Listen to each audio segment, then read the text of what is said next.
Good evening, everyone. We're going to call the Malden School Committee meeting to order. Today is Monday, February 2nd, 2026. The time is 6:03 p.m. Our next meeting will take place on Monday, March 2nd at 6 p.m. here in the chamber. This evening's agenda will be as follows. First, we will pledge allegiance to our flag. We'll then have a moment of silence to honor our veterans. Clerk will then take attendance to ensure that we have a quorum sufficient for us to come together. Then we'll go into this evening's agenda, which consists of the following. First up, the consent agenda.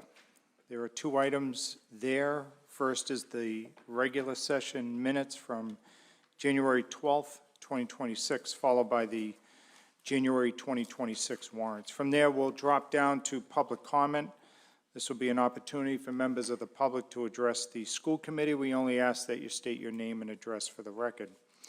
After that, we'll go to our school superintendent, where he has a series of items, including recognizing Erin Craven, the Director of Counseling, as well as hearing from Malden Reads about the 2026 book selection and programs.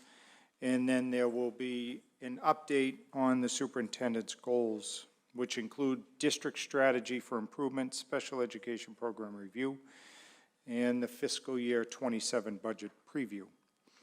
After that, everyone, we'll go to motions and resolutions, where we'll hear from Ms. Spatafora about the NRT contract, as well as subcommittee assignments. After that, we'll hear from members of the committee on personal privilege. After that, we'll entertain a motion to go into executive session for three reasons. First is the approval of the executive session minutes from January 12th. Then we will go to Mass General Law, Chapter 30A, Section 21A, to discuss strategy sessions in preparation for contract negotiations with non-union personnel, specifically the Early Learning Center principal. Then after that, we will discuss strategy with respect to the SEIU Local 888. Then we'll come back out here. We may act on one or more of those items in executive session, or we may not, and then we'll move adjournment. Any questions from the team? If not, let's pledge allegiance to our flag. I pledge allegiance to the flag of the United States of America and to the republic for which it stands, one nation, under God, indivisible, with liberty and justice for all. Please remain standing, if you would, for a moment of silence in honor of all those who have fought for our country and continue to do so around the world today.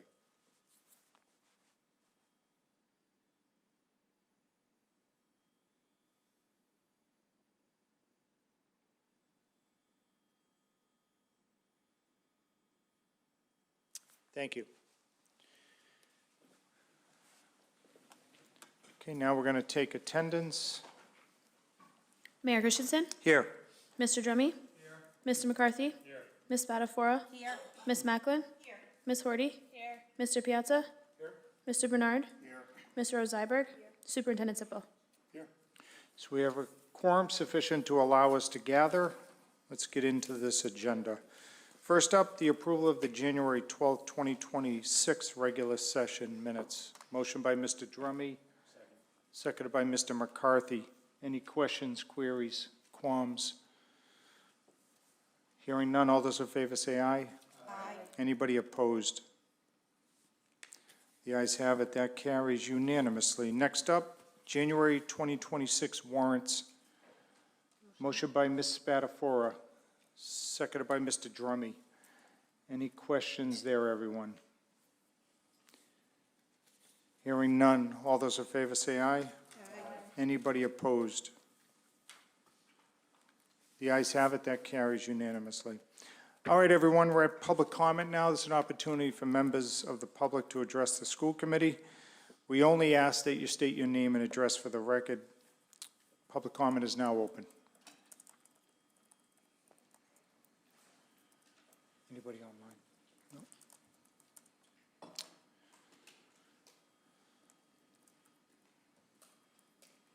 Good evening. So you have 3 minutes, okay? Yeah.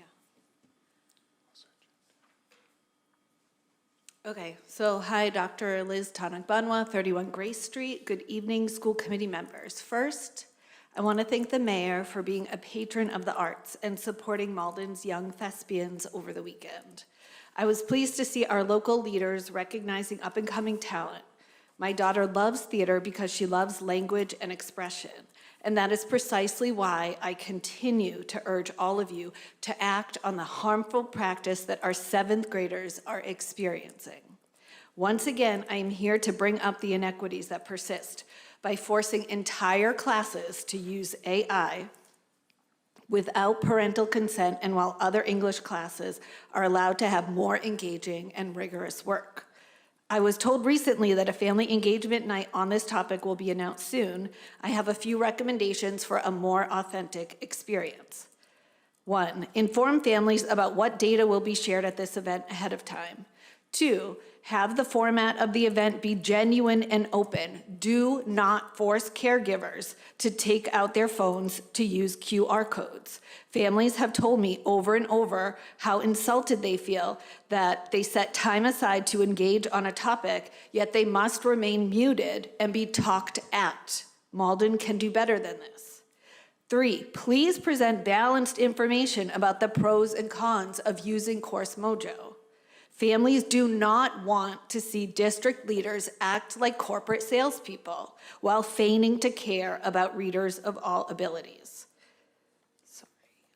Okay, 4, show iReady mid-year data from the year before and this year in 7th grade so we can see the differences.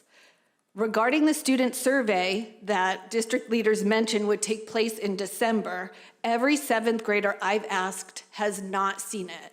I asked Dr. Murphy 1 hour ago. She also has not seen that survey that they said they did in December. Can you please be transparent about when it was given? How many responses did you receive? What were some of the questions on it? Most importantly, what were the takeaways? Lastly, my family was given no heads up about Course Mojo before you implemented it. To give families advanced notice, I want to know, when will you announce if there will be more classrooms subjecting students to using AI next year? What grades and what schools will be impacted? Families want to know if they can expect chatbots forced on their children so they can be ready to push back like I am. Families need transparency from the district on this issue, and right now that is in short supply. We also want the district to recognize the harm and distrust you have created during this entire Course Mojo experience. Okay, you're at 3 minutes. You have just a little more? Yes. Yeah. At home, we talk about the importance of integrity on a personal level. We also expect to send our children to schools where leaders possess integrity as well. Thank you. Thank you. Anybody else wishing to address the committee can do so now. Okay, we're going to go online and then we'll come back to you.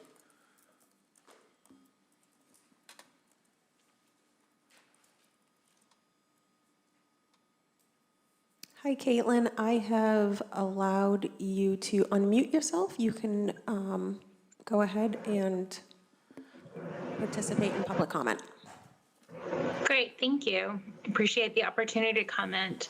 I wanted to speak up in support of Dr. Tanak-Banwa's points about parental consent for AI.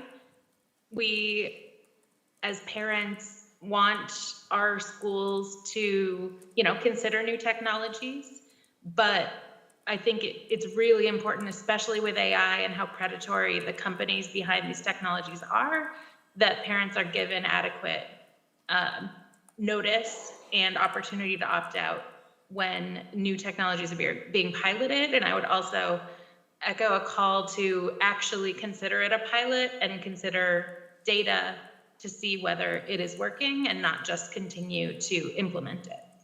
And finally, I'd like to put in a plug. I think you'll hear from more parents over time at the engagement sessions for the new high school English curriculum, but a lot of parents are very concerned that our kids are getting excerpts of text and not engaging with whole novels. And we were really excited this year that the elementary ELA curriculum added reading groups where the kids are working together to read whole novels and dissect them and interpret them. And so that's been really exciting, and I just want to make sure that that opportunity can continue past sixth grade.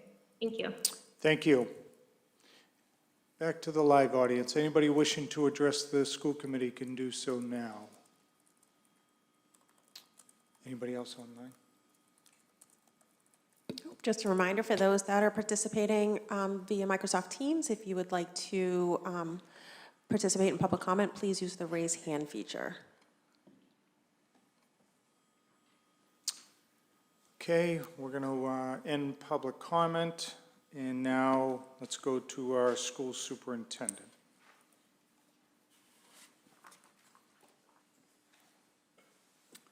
Well, good evening, everyone. Mr. Chair, members of the committee, good to see all of you. The first item on my report is actually something I think I want to hold. Ms.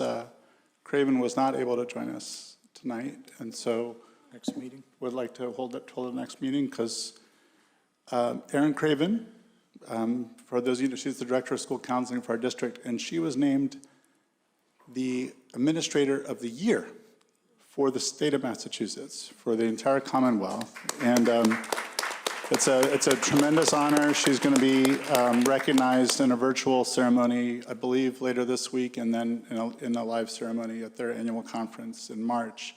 But I definitely want to have the opportunity to recognize her in person at our next meeting, hopefully. So apologies for that.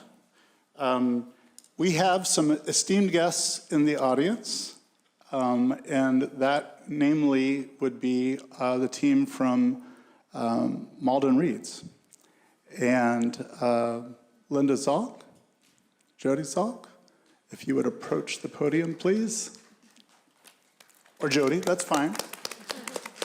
Thank you. Welcome, Jody. As all of you know, and I think folks who were saw the city council meeting last week, had a preview of what's in store for us tonight. Wonderful, thank you. Well, I have a different presentation this evening, so that we don't bore you with two of the same. But I would like to share my slides, so I'm going to try to do that right now. And while I'm doing that, I'll wish everyone a happy Groundhog Day and happy Black History Month.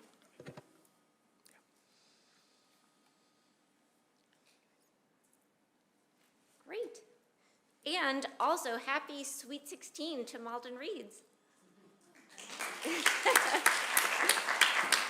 We finally made it to the middle of our teenage years for our Sweet 16, and we are so excited to introduce to you this evening our book for this year, Our Missing Hearts. It's an incredibly timely selection that we purposefully chose for this year to be able to focus on the special anniversary of the American Revolution and to focus on themes of democracy and civic education, and really to connect with the schools related to those topics and to connect with local history opportunities. As always, our books have a component of socio-emotional learning, and this year in particular related to the themes of the book, we're focusing on experiences with resiliency, loss, and empathy. And as always, we think about literacy and the power of words, and also focusing on courage and standing up for what's right. So this evening, I want to not only announce for a millionth time our book for this year, but also to share our companion books for young readers from pre-K all the way up through middle school. And we also have some special programs that we wanted to share with you and invite you all to, and to also let the school communities know about. We also wanted to start and ground the conversation with the collaboration and the special opportunities that we've had in the past with Malden Public Schools. And I wanted to start by sharing a quote from Megan McCormick, who's the interim director of ELA and Literacy, who really was sharing about the opportunity to collaborate together and noting the programs that we've participated in together this school year, with Ruby Bridges Walk to School Day, with Malden Safe Streets, and participating with them, as well as focusing here at City Hall with Mayor Christensen and folks at City Hall with Winter Wonders and sharing stories in different languages and celebrating different cultures here in the community. We also have spent thousands of dollars of books, and this year we've just placed our order for companion books, so we're super excited that the new books will be coming that I'll be describing in just a moment. And we also love to shout out all of the collaborations that we have with student groups. This year in particular, we've focused on the collaboration with Malden High Love for Kids. They participate in multiple opportunities, mentoring younger students, providing opportunities for the mini writers den, the feedback on students writing, and to be able to connect with students and have that peer mentoring. We've also connected with the Y leaders, and they participated at the Winter Wonders event, as well as will be helping out at our kickoff. And we just can't say enough about the wonderful students in Malden Public Schools. And then we also wanted to connect the dots and make sure that we thank you, Dr. Sipple, for sharing the information about Malden Reads programs with the Malden community. And I wanted to share in particular what Our Missing Hearts means to the high school. We've given 80 copies of the book to the high school. That's one of the largest amounts that we've given to the high school. And they're using the book not just in one of their classes, but across the board, from their credit recovery class for students in grades 11, 12 as a combined credit recovery class, as well as students who are taking AP. They're going to be in a book discussion this spring. And so Jahira Marquez, who's the ELA teacher leader, wanted to share the importance of the collaborations that we've had in the past, as well as hoping that this book will lead to even greater cross-generational and cross-cultural conversations in our diverse city. So next, this brings us to our companion books, and I have a long list this year of companion books because we just love them all and couldn't decide and whittle it down more, but this means there are more books for the schools. So I'll share the books by the different age groups, starting with pre-K early elementary, and these are the picture books that we'll be giving to the ELC as well as the younger grades. And these are for students who are early and emerging readers, as well as the English learners, and for them to read with their families as they're learning English.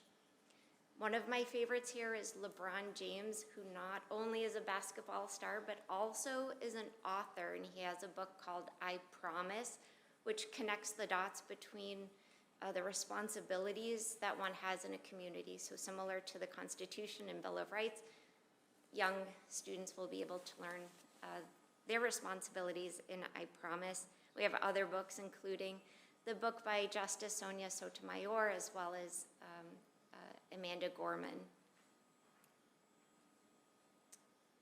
Next, we are going to focus on a book is one of my favorites from Malden native Lisa Klein Ransom, who has written other Malden Reads companion books in the past, and this was used at a pilot program that we had done a couple of years ago at the Salemwood School. But again, thinking about courage and teaching students to stand up for what's right, Claudette Colvin was one of the first folks to participate before Rosa Parks. So we wanted to make sure as a teenager that her story mattered and to be able to share that with young students as well as some of these other books that we hope will grab their attention. And then in elementary and middle school, we're also connecting the dots back with the local history and thinking about the Revolution, and wanted to ground our program in local history and thinking about the Boston Tea Party. So we have additional books as resources for the schools, as well as other books that were selected by other educators, librarians, and folks in the community. And I'll call out The Ogress and the Orphans, who that book was especially suggested for us by Jeanette from the BB School, who's one of the wonderful media specialists. And then we wanted to connect and show the continuity with the books from previous years and previous programs. So we have a number of books from previous years as well that are our old favorites that we are bringing back into the fold this year, including books like Blue Sky and White Stars, which really is a beautiful representation of the diversity in our country and is a wonderful book for pre-K and through elementary schools. So next, I wanted to shift gears a little bit and talk about this year's program and invite you all to participate in the programs, and really wanted to shout out the city for the Community Connections Grant that we were able to apply for and to participate in. And we'll have a number of programs related, again, to the American Revolution and the 250th anniversary. We'll be doing a Citizen Lyceum series, and that's an opportunity for teens and adults to learn more about the Constitution and Bill of Rights. We'll be participating in Readers Theater, again with the BB School, giving them that shout out and connecting the dots with them. And they'll be doing a Readers Theater acting out the Boston Tea Party. And then we have a number of other collaborations, including with the Mass Center for Civic Education, as well as Mark Linehan with Malden's Revolution, and we'll be exploring some of the city landmarks and doing a trolley tour this spring. I wanted to give more information about the We the People Lyceum series and especially invite you all to participate, as well as the school community, as well as high school students as well. And this is an opportunity to really dig deep into the foundations of American justice, really looking at the foundations of our government, looking at responsibility, and looking at different themes. We'll be meeting 4 different times at the library. Refreshments will be served. It's a free opportunity, and we'll be partnering with the Center for Civic Education for Massachusetts on that. We are finalizing the details, and I wanted to share about the Mini Writer's Den. This is a program that we've continued over the years for middle school students to be able to not just work on their creative writing and not just to have an after-school program, but to really develop their skills and to make sure that they have a safe opportunity to transition from the middle schools to the high school. And so the high school Love for Kids have been participating to provide that peer mentoring opportunity. We've heard that this year in particular, some of the students have graduated up to the high school, have met the high school students, and they have that special connection now, knowing that they were participating in the Mini Writer's Den together. And so we're looking to have this opportunity again this school year with experts in the field for different themes. So what's it like to be writing writing recipes, or writing food reviews, or writing a blog? So we'll have those opportunities to share soon. And this link here I wanted to share with you, that's students writing from last year. So we always, again, shout out the students and want to make sure that you have the opportunity to see the work that they do. And we also want to specially invite you to join us for our kickoff event. That will be a week from tonight. That will be at the Malden Public Library. And we'll have Malden native David Stein and Sue Stein. They'll be back in town participating. Not only is he a chef, some folks might remember him from being a chef and some events that we've had with him in that regard, but he and his wife also have a band. And based on the themes of the book, they'll be performing protest music with their band called Tailspin. And we'll have MHS Love for Kids. We have the Y Leaders, and we'll have crafts for families. We have a model of the Boston Tea Party ship and bales of tea that we'll be throwing overboard. And it'll be a lot of fun. We hope you'll come enjoy with us. And wanted to just give a taste of things that we've done over the last year and a taste of things to come. We've done things like a 3rd of July event in celebration of Independence Day, and Mayor Christensen, you've come to that and read with the students, and we thank you for that.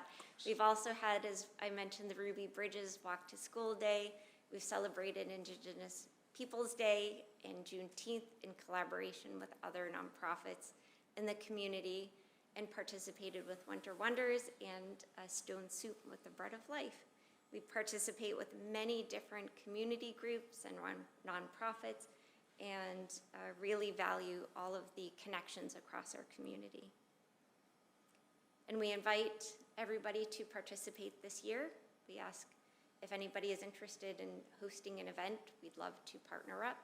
We have copies of the book available at the library, and the companion books will be delivered soon, and we hope you'll participate and follow along. And with that, I wanted to thank you on behalf of Malden Reads for inviting us back again for our Sweet 16, and we can take any questions that you may have, and we'd like to also present you with copies of this year's book to enjoy and to share with others. I think first,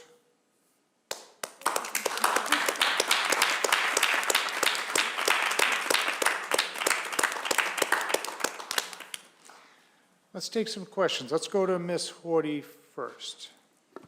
Thank you so much for doing this, and happy 16th. Thank you. Thank you, Mr. Chair. Also, sorry.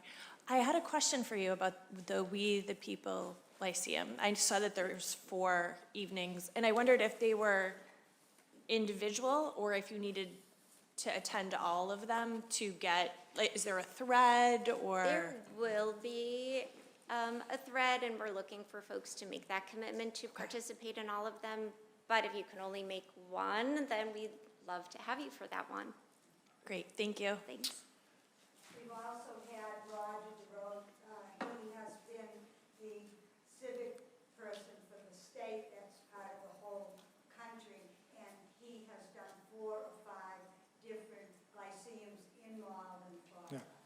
So he's well respected, and we've always had a large group because it's very meaningful. We had, originally when we started it, we had representatives from CCC, from CORE, from all the different agencies in the high school. So this is not just a fly-by-night situation, it's a growth and a request for many organizations to continue learning. It looks like a wonderful opportunity. Jody, just for recording purposes, could you just summarize what Sure. Mom said? Thank you. So the Lyceum is a continuation of programs that we've had in the past at the library with Roger DeRozier, and have had him come back upon request. And in the past, we've partnered with the Arab American Women's Association, the Chinese Culture Connection, and many other community groups to participate. Got it. Any other questions? Ms. Spatafora. Thank you, Mr. Chair. Honestly, not a question, just always a thank you for coming Got it. here Yeah, and yeah. encouraging reading. Thank you. And so excited to see, one of the companion books I just read in one of Mr. Weldai's classes, it was, That's Not My Name. And the kids loved it because it opened up a conversation with students to really talk about their heritage and the diversity and where our names come from. So it was that's excited really to see that special. as a companion book. So thank you. Great. Thank you for letting us know. Other questions? Okay, hearing none. Superintendent. Just want to echo everyone from the committee, and thank you, Jody, thank you, Linda, and to all the volunteers with Malden Reads. So grateful to have you as partners.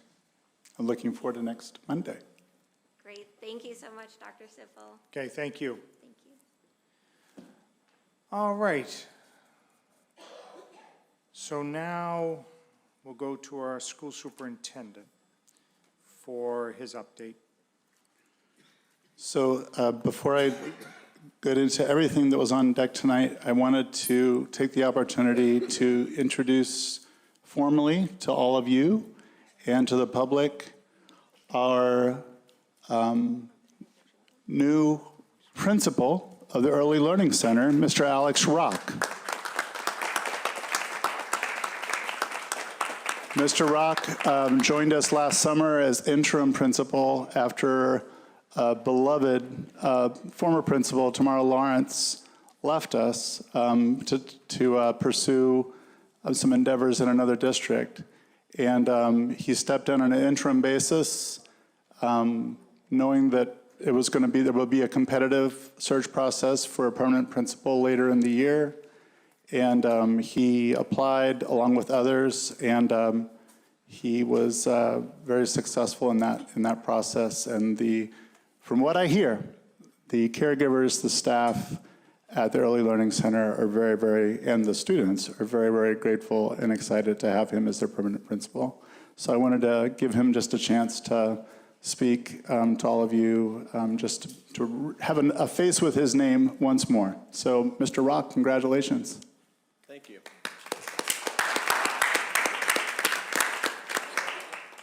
I'm so happy to be here this evening. I just want to take a moment and just really express my appreciation for the amount of collaboration that I've experienced in my short time in Malden. Working with the fantastic educators at the Early Learning Center has truly been a gift. The growth that we've seen from the students and the first half of the school year has truly been remarkable. And I think the foundation that is being set at the Early Learning Center is a platform for even further growth and development for students in Malden Public Schools. I'm really excited to further pursue opportunities at the Early Learning Center. I think that there's so much potential for further collaboration throughout the district, and I'm really excited to be a part of that and to be leading the Early Learning Center. So thank you so much.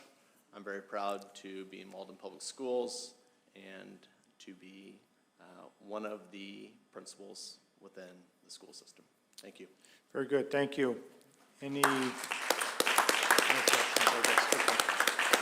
We're going to take a brief recess. Yep. We're going to take a brief recess to take a photo with Malden. Sorry about that. I jumped the gun there, Mr. Mayor. Okay.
Okay, you're up. All right, so in the audience tonight, we also have Ms. Van Wyn, principal at Salem Wood, and Dr. Carrie Ann Murphy from BB. Thank you for being here. I'm actually asked Ms. Van to be here specifically tonight, and you'll see why in just a moment. I'd like to continue to remind us of the core values that lead our work as a district to include and collaborate to make sure that people are a part of the work from all angles and have ownership of the work that we're doing together. and that people that are impacted by the decisions that we make have an opportunity to influence them. We also are committed to embracing growth, the notion that all of us are on a journey, all of us are not the person that we ultimately want to be, but we're on our way there. And we see each of our students not as a static person, but someone who's on a journey also. And we always look for the potential, always believe that there's more that they can achieve as we work together to support them, and that we ourselves can grow as well. And lastly, to do right by all kids, those that have people to advocate for them, those who do not have people to advocate for them. We need to advocate together for all of our students and to make sure that the decisions we make are truly doing right and for all of them. Because when we do so, we are much stronger than any of us could be by ourselves. So in November, you approved 4 goals for me for this year. Last month, we spoke about the 5-year strategic plan and the outline for that plan.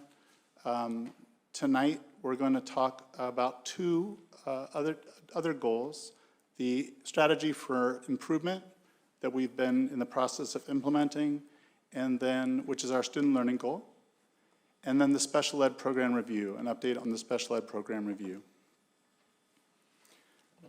Excuse me.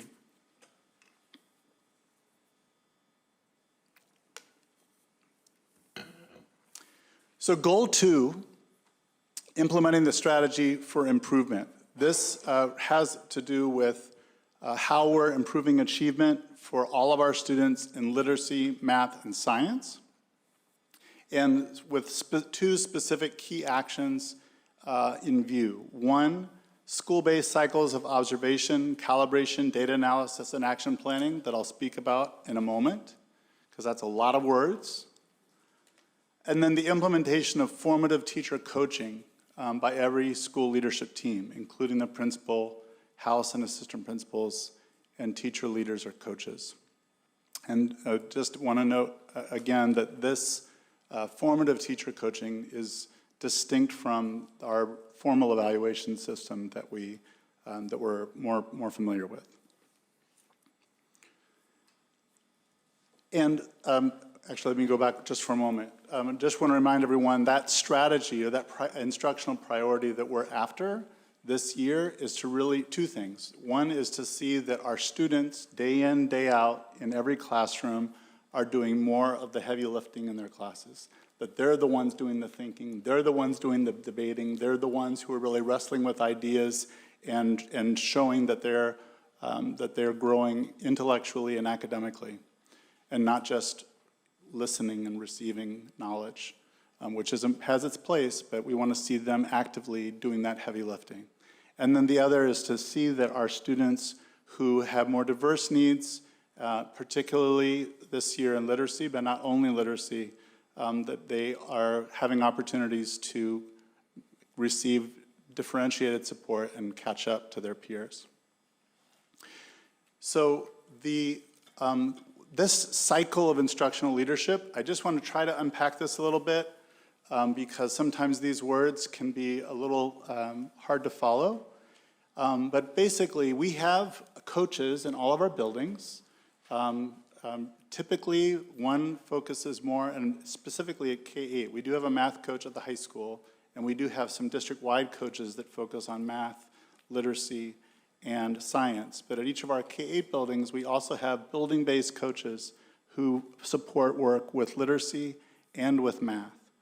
And these coaches come together for a district-wide meeting to share strategies and to look at data together and to receive training on how to better support their respective schools. The second week of a typical month, there's an instructional leadership team meeting, and those are comprised by principals, their assistant principals, the building-based coaches, as well as select teachers from each of the grade level teams who represent the faculty as a whole on making decisions and steering the ship, if you will, instructionally for each building.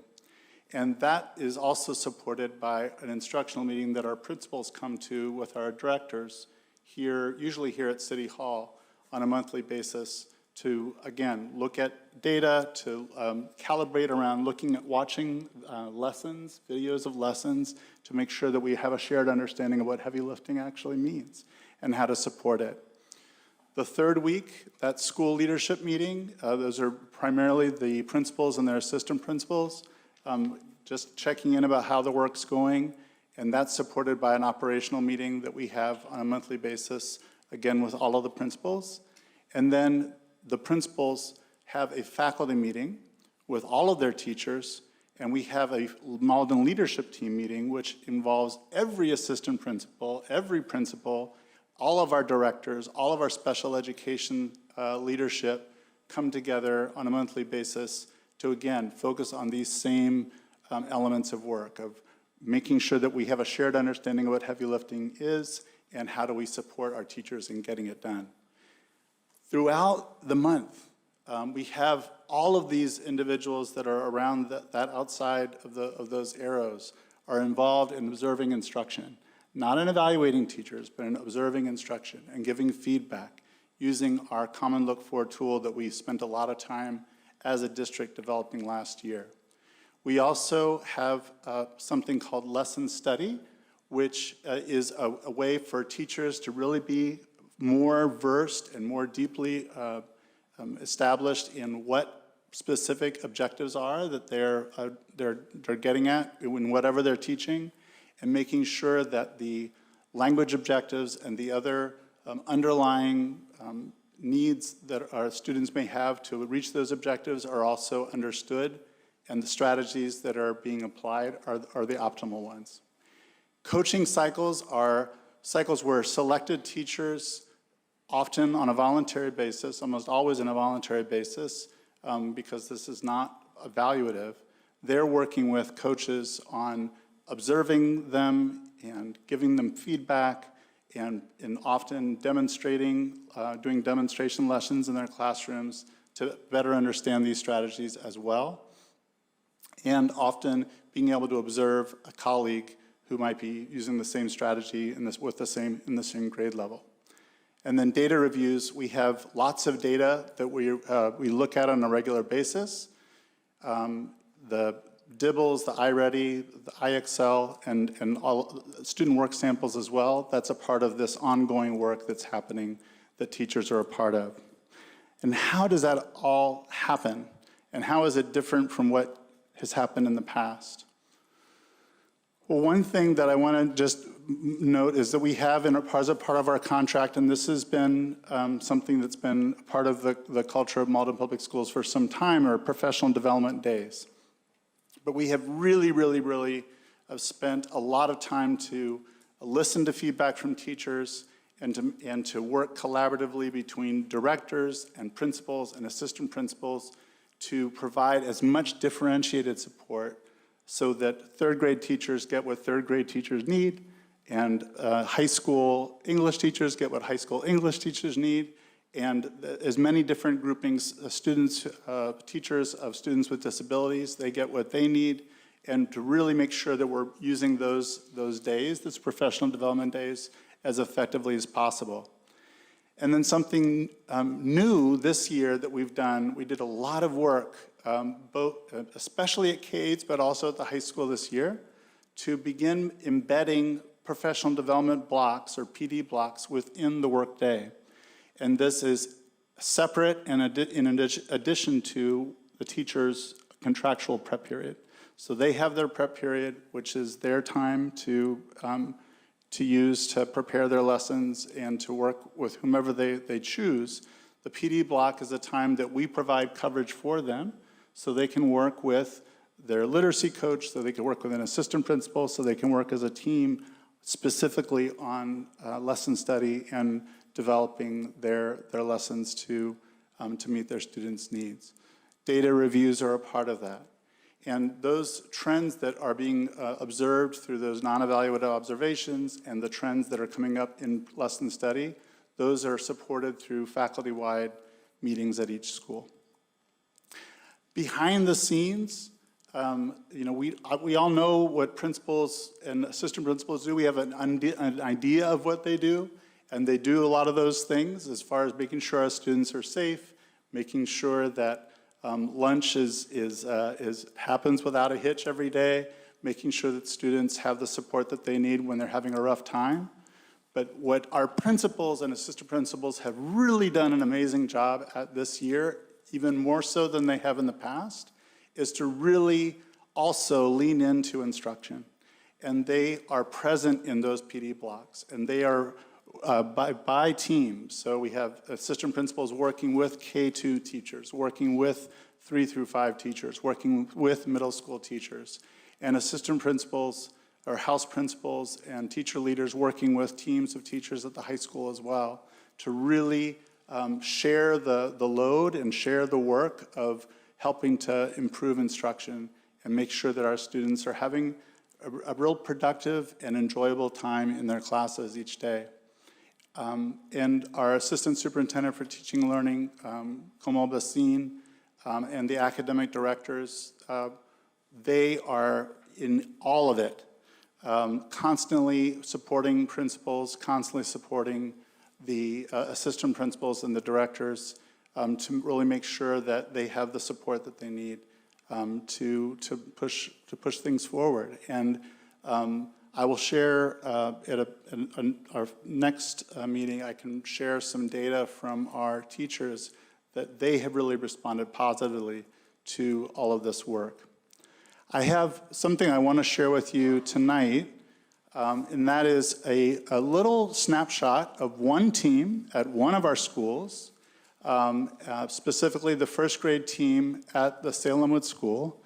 And they had just a brief conversation last week about what teacher collaboration has meant to them this year, how it's been different, and what it means for students doing the heavy lift. And I'll just, before I play the video, I just want to make a comment that I've informed our principals that I would like to bring examples like this from all of our schools. And so you can look forward to more of these little snapshots from the work that's happening in all of our buildings, because there is really good work happening across all of our schools. And I want to elevate it and celebrate the work that our teachers are doing. But without further ado, this is the grade 1 team at Salemwood. The PD blocks that were given to work with our team, we're able to collaborate and really dive into our lessons and kind of work together on how to best meet our student needs. And it has been so helpful for us. And I think the lesson studies and PD days and faculty meetings, it was beneficial because we always collaborate. But those times we also get together with the K-3, K-2 together. So actually it was an opportunity for us to collaborate vertically. So we get to see what strategies working in kindergarten or second grade and learn from each other. Simple tool that we all use is whiteboards. So during skills, they're able to show what they know through their spelling. So it's a way for them to really work through the thinking themselves instead of copying the teacher. It's really helpful in math because then they can see all the different strategies and allows for great turn-in talks as well. Yes, I was going to say another tool we use is turn-in talks. So the kids will turn and talk to their peers on the rug, and instead of just raising their hand and answering a question that we might have, they answer the question to their peers, and then we come back together and talk about it. And that is really helping the kids develop their language, develop their sentence skills and those types of things, which is a really nice thing to see. And it's not just the teachers teaching, it's the students are learning on their own way, and also they take pride in showing in their work. So they are so proud of themselves to showing their work when then we use whiteboards. So it's actually wonderful to see. And I'll add, going off of that, I think it's been really cool to see, especially coming from the special ed background, the students on IEPs and also with 1s and 2s, they're still doing the heavy lift, even if it might look a little different because of the learning challenges they might have, but they're still actively really working hard and using all of the strategies to the best of their ability. alive, it's really interesting to watch them productively struggle. So for example, at the beginning of the year, they'll seek out a lot of help. They'll say, is this right? Is this correct? They'll be a little bit hesitant or a little bit nervous. But as it goes along, you can see them problem solving. You can see them like working through it and giving them that confidence and support. Like teaching them the strategies and guiding them is amazing, but then watching them succeed on their own and doing the heavy lifting on their own is truly what teaching is all about, right? You want them to succeed on their own. So us as teachers, our job is to supply them with the tools, the strategies, the knowledge, and then they can grow from there.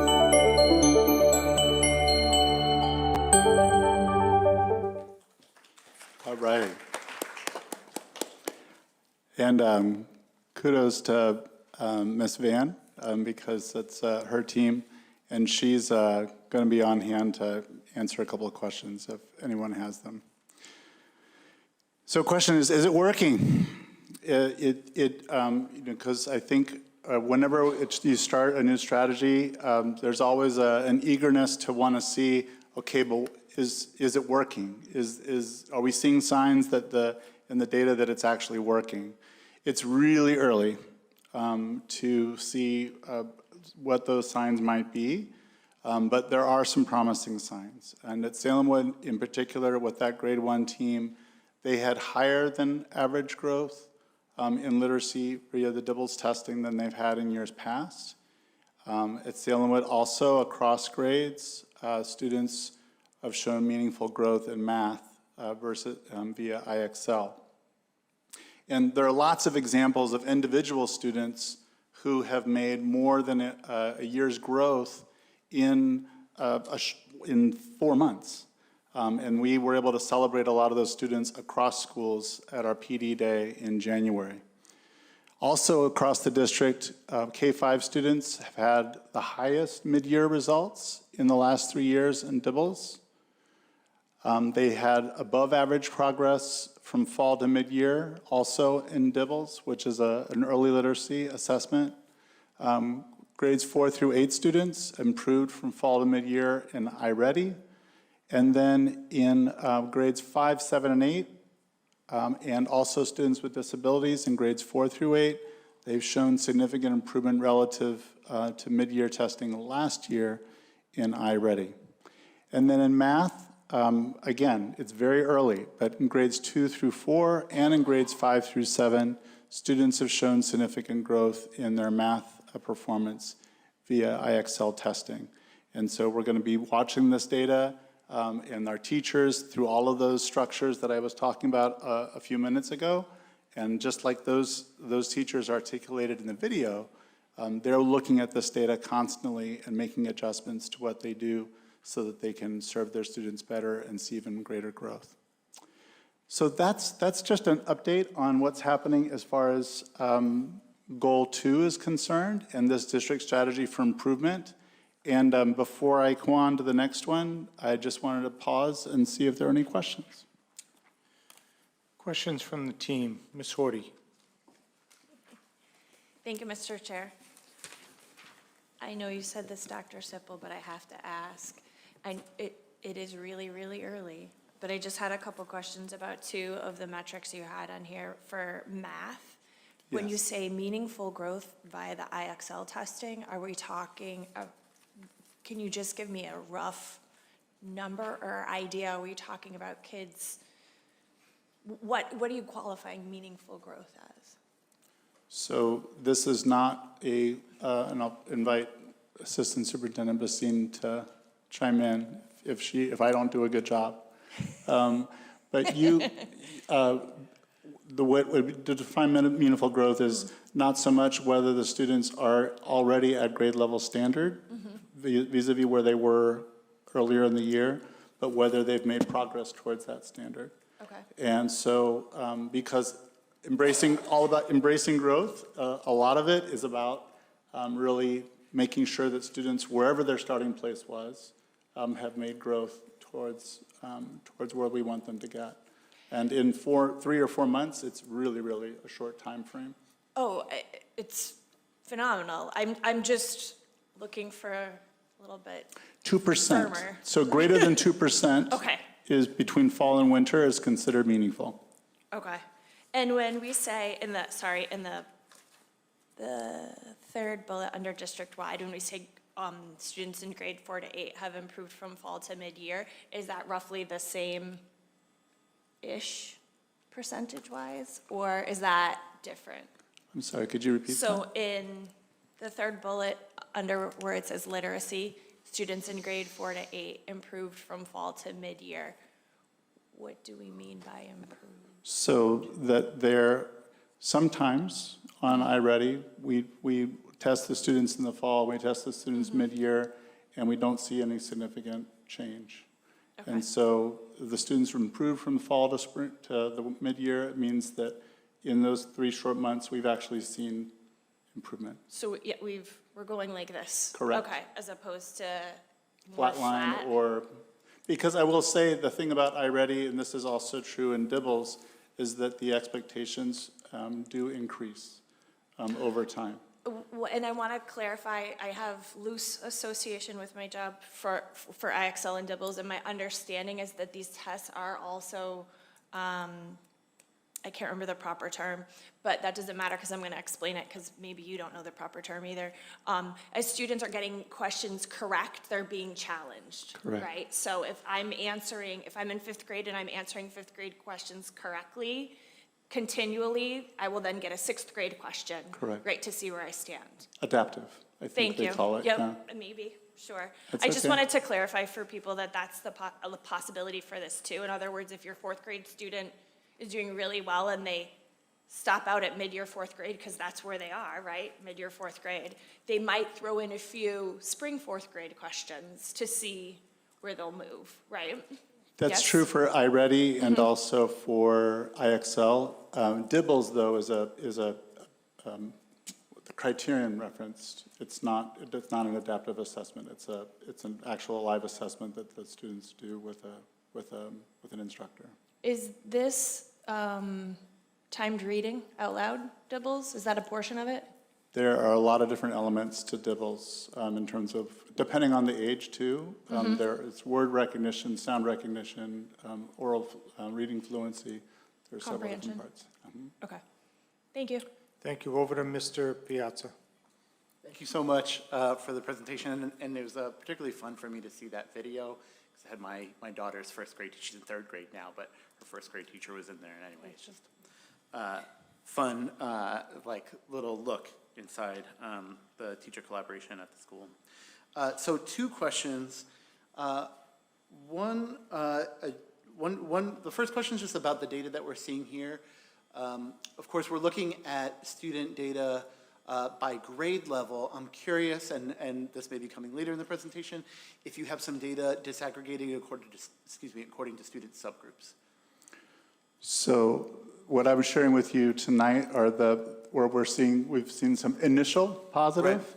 Right. When we look at by whether students are learning English or not, whether they have a disability, I think we do have students with disabilities in several Right. grade levels who have shown significant improvement relative to their performance last year. Sure. At the same point in time in the year. But this is just an initial take. We'll have more data to share as we get deeper into the year. Great, yeah, racial breakdown, socioeconomic status, of course, all those things. That was one question on my mind. And then the second question is, and this second question is offered more in the interest of just kind of like thinking out loud, right, you all? So we have an input here, which is students doing the heavy lifting, right? And then we have an output, which is the test scores. And of course, the test scores measure something broader than just students doing the heavy lifting. And I'm wondering if you could just connect the dots, like why would we expect to see students doing the heavy lifting as the input? Why would we expect that to lead to higher test score outcomes? Because of course there could be a lot of other inputs that are factored into that. That's a wonderful question, Mr. Piazza. So I like the example that was actually cited in the video where students were, for example, prompted to tackle a math problem or to use a strategy. And the students, rather than the way I remember being taught when I was in school, where you would raise your hand if you thought you knew and everyone else kind of laid low and let that person answer. Yeah. Or you just kind of faked it, you know? And the strategies that they're employing, that they were describing, were really encouraging students and expecting them to turn to someone next to them and explain their answer to them, so that everyone was having to do the thinking. And then afterwards, those dry erase boards that they were describing in the video, those are ways for them to record an answer or show the strategy that they're applying and hold that up so the teacher could see at a glance who was with them and who was not, and then ask students, rather than saying, no, that's not correct, or no, oh, you got it, ask students, okay, you know, this student has this particular approach, who agrees with them? Or ask that student to explain. And that kind of pedagogy, that kind of strategy, really, really forces in a good way and establishes an expectation for all students to do that kind of thinking on a daily basis, so that when they're taking these assessments, there's a lot of understanding that they're demonstrating, and that we do have to capture on an individual basis, of course. But that's an example of how it translates. Appreciate that. That's super helpful. Thank you. Thank you, Mr. Piazza. Ms. Rose Zyberg, and then we'll go to Ms. Spatafor. Thank you, Mr. Chair. First question, are we seeing the improvements across all schools in the district? Is it pretty standard? Yes. And as I said, tonight we get to celebrate some work that's happening at Salemwood, but there's a lot of other grade levels besides the grade level 1 team at Salemwood, and all of the schools we're seeing really, really positive things happen. And we look forward to sharing examples at future meetings about that work. And second question, it is fantastic to see that the scores are going up. Do we have a lot more kids who are like meeting benchmarks? Are we still sort of below the average for how many kids meeting benchmark, or kids moving up? That obviously improvement is good, but are we hitting, you know, the goal to get everybody up there? Yeah, so again, Ms. Basine can correct me, but I don't think we're at a place that we want to be as far as benchmark. Okay. However, you have to start somewhere, and you have to, that growth is what it's all about. Good, thank you. Ms. Spatafor. Thank you, Mr. Chair. On page 9, you talk about district-wide and school-based supports, and I just want to note that under personnel supports, there's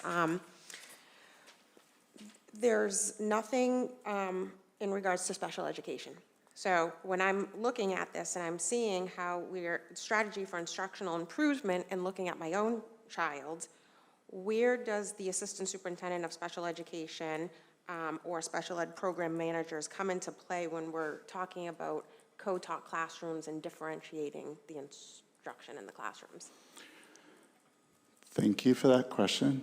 And I apologize for that omission, because in those instructional meetings that we have with principals each month, the assistant superintendent for student services and the program managers are also very much involved. At each school also, those meetings that I was talking about, those PD blocks, like the one that we saw here, there was a special education teacher that was a part of that. And each team, it varies from school to school, because sometimes there are teachers that might be straddling 2 grade levels based on the numbers of students that they're supporting.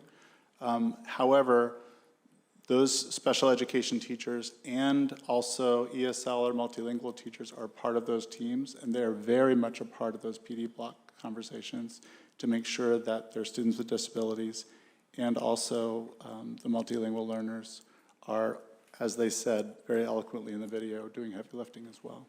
Thank you. Mm-hmm. Thank you, Ms. Spatafor. If I might, from the chair, you seem to overemphasize the importance of these new PD blocks. Are those a permanent feature now, or is that a pilot?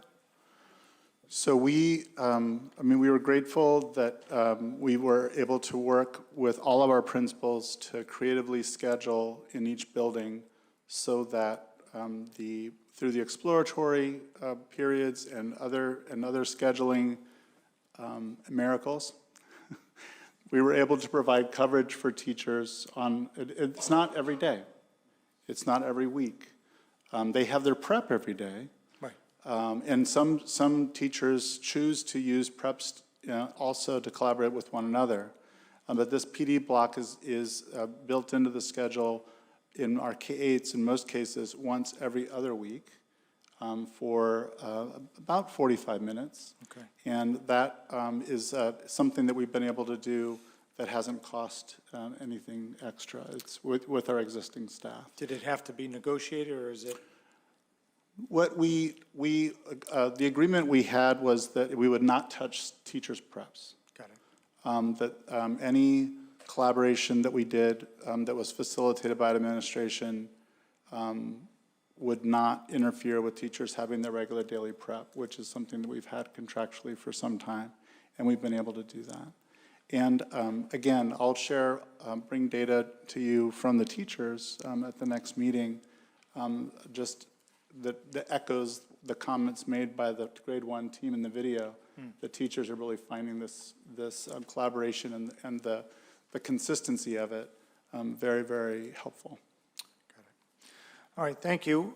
Seeing no other lights, we'll now go to special education program review, I think. Special ed program review, that's right. So this, I mentioned, and we had, when I presented this goal, of course, you also voted for a special education audit. And so these two things are happening in tandem because there's a lot of overlap between them. But that's what I'll be speaking about here. Specifically, the goal was to conduct a comprehensive review of our programs for students with disabilities to inform short-term adjustments and also long-term plans to ensure that every Malden student with disability fully receives the services and supports that are called for in their individualized plans. And importantly, that they have the opportunity to thrive academically, emotionally, and socially as they move through our schools. And just this little graphic is, you could find on the DESE website, 18.8% of our students in Malden last year were eligible for services as students with disabilities. So the one thing that was a part of this goal, a key action step, was compiling a comprehensive program data review. We are still in the process of doing this. The data specifically that we were focusing on collecting and compiling was aligned with data that the Department of Elementary and Secondary Education uses to determine whether districts are in compliance and basically whether their programs are delivering what they need to deliver for students. The department changed those criteria last year. They moved the goalposts significantly in many ways. And so these were the data for English language arts and math achievement, for example. They used to look at 2 grade levels, and now they're looking at 3 different grade levels. And they are comparing this data in many cases to statewide averages. They're not looking at, so when we get our accountability data from the state, they're looking at our progress relative to a target that they set for us based on how our students had done last year. This special education determination or local education agency determination that DESE is doing for special education is in reference to a statewide average that is agnostic about whether it's urban or not urban. It's just, this is what the statewide average is, and there's a statewide target, and are you making it or not? And then there's points and I can go into that determination and the matrix. It's very confusing, I'll just say that.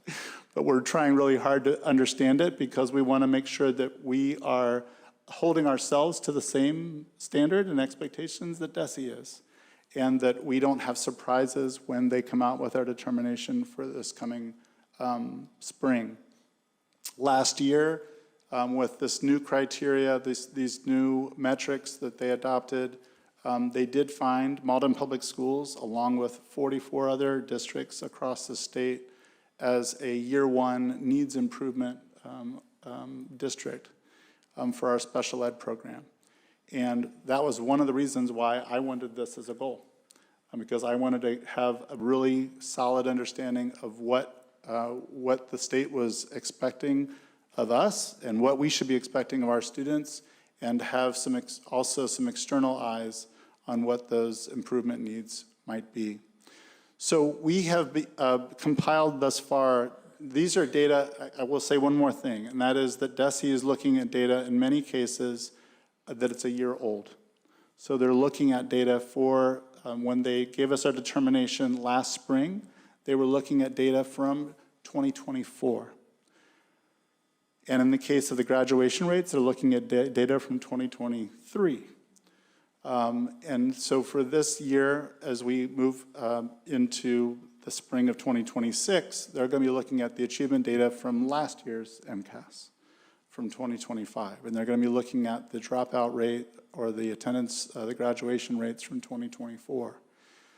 So it's always a little bit of a lagging in many respects, but we want to, as much as we can, get real-time understanding of how we're doing with these same metrics, so that we can be assured that in 2 years, when they're looking at 2026 data, we've actually moved significantly towards the standard that we want to achieve. There are other data measures that are still pending. DESE has not clarified yet how they're going to measure these things exactly, or using the data that's collected, what the specific benchmark is they're going to use to determine whether districts have met the benchmark. Specifically, or by example, post-secondary transitions, post-secondary outcomes. There's a survey that we do of all of our graduates each year to find out where our students with disabilities have gone after they left us. It's self-reported, but they tell us whether they've gone to university, whether they've gone to a college, whether they've gone to a technical school, whether they've entered the workforce, whether they've enlisted with the military, whatever they've decided to do, they report that back to us.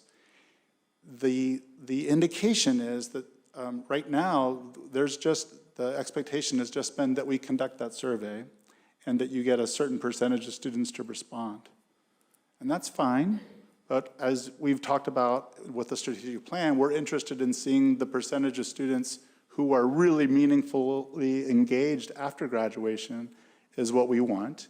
And DESE has said that they're going to be looking at what percentage of students are, in fact, enrolled in school, they're in the military, they're gainfully employed, they're involved in a tech school, something that's tangible and meaningful, and they're on their way to the next chapter of their lives.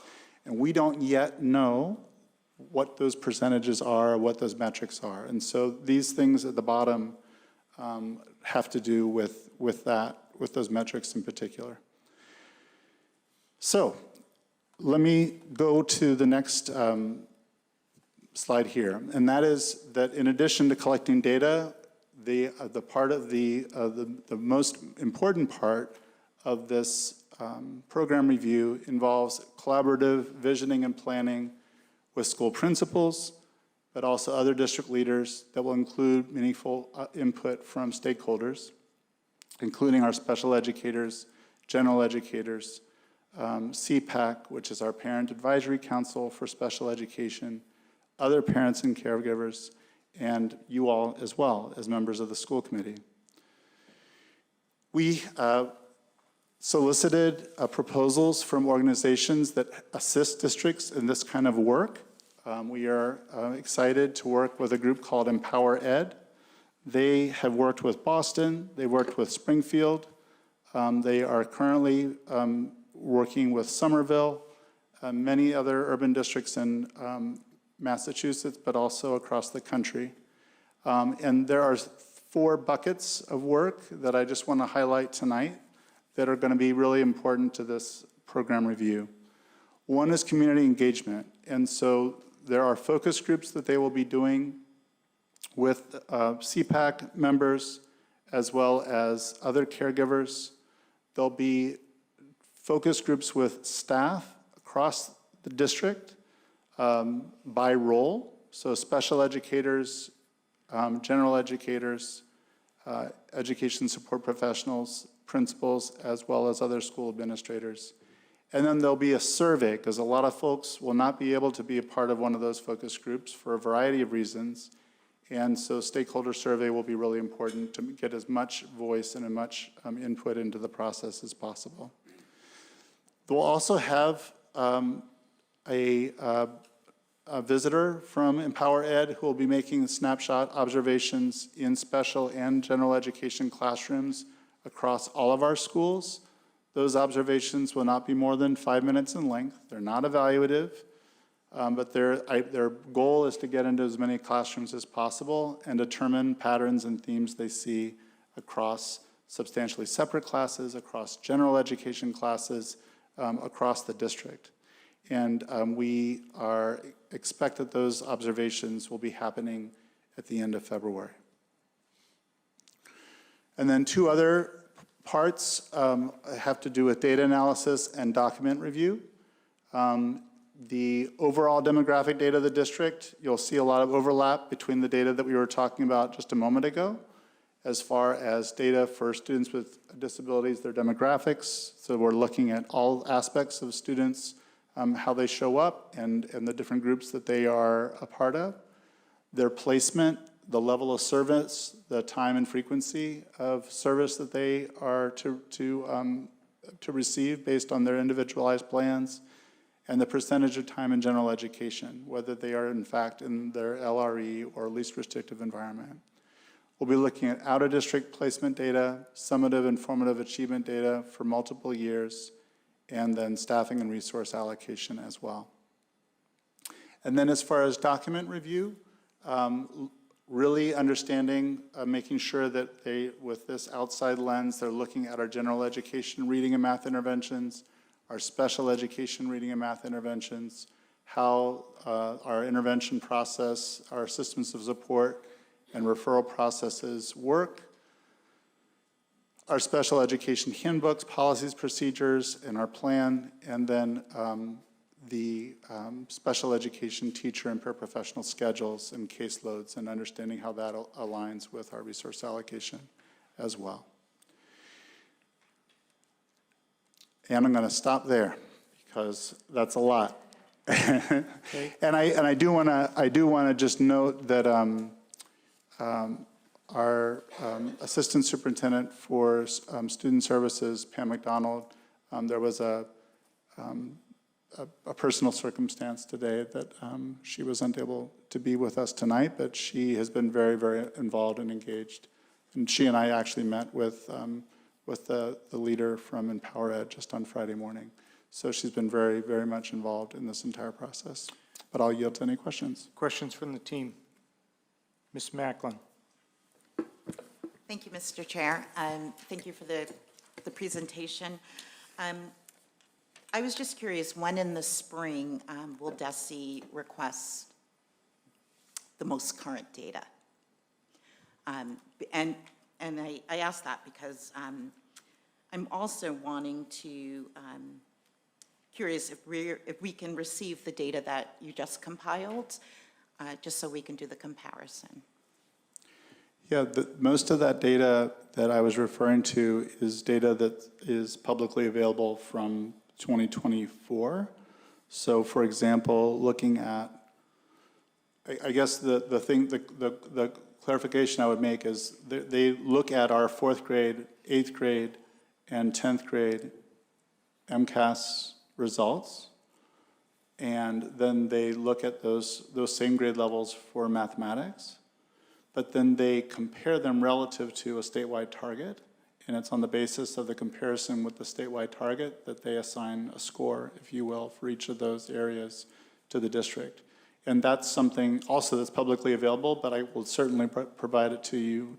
I can provide it to you this week. Okay, that would be great. And just, do you know, in the spring when the data will be requested? So it really will vary.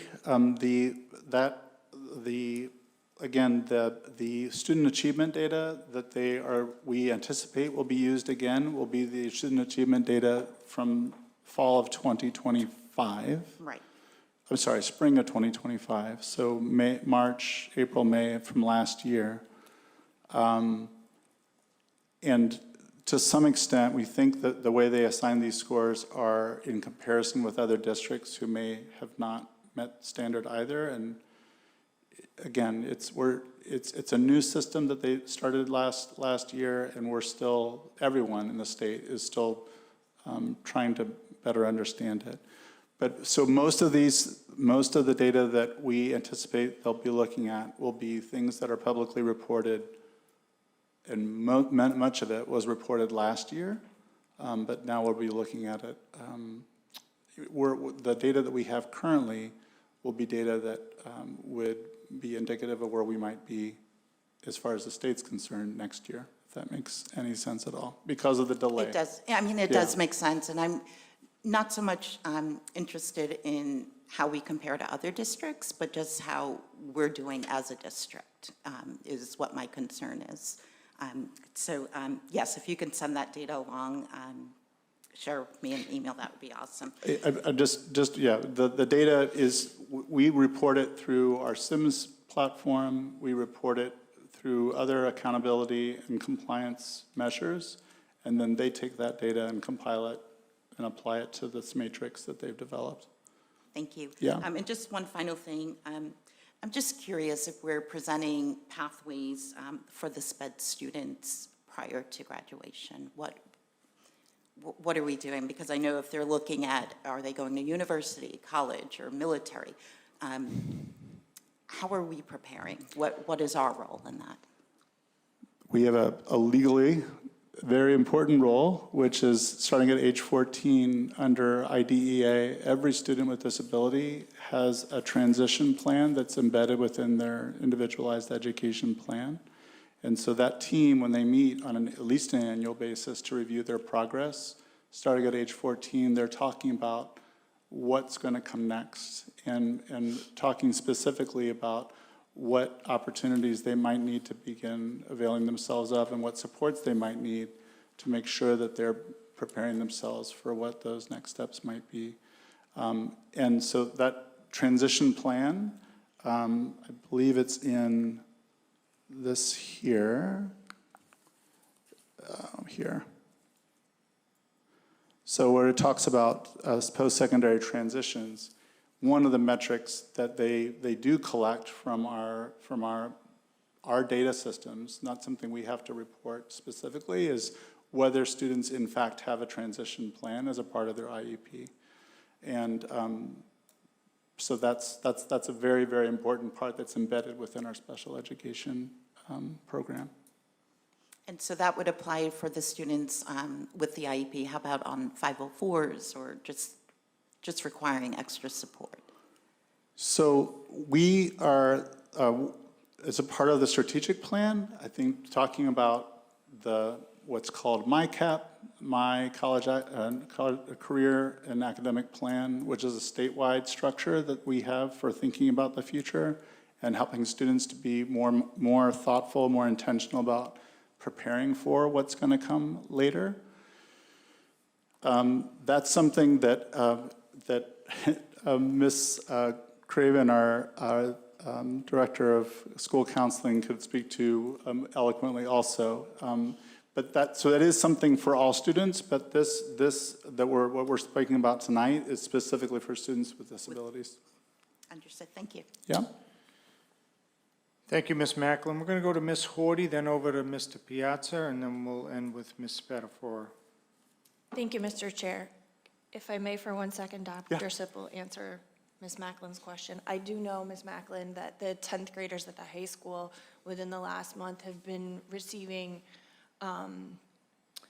information, instruction from the school counseling department about future planning. So the school counselors have been pushing in to 10th grade ELA classrooms and reviewing all of the things that students need to complete high school and opportunities after that, you know, even how to go about applying to colleges, how to go about accessing other things, and then also making themselves available for questions, introducing themselves to students who may not know them. So I do know that that's been happening. And that's for the general Yeah. student population? Yep. Or Yes, yes, for everybody. Yay, school counselors. I have Dr. Sepple, a couple questions about Empower Ed. Yes. We began working with them in January, in February, now?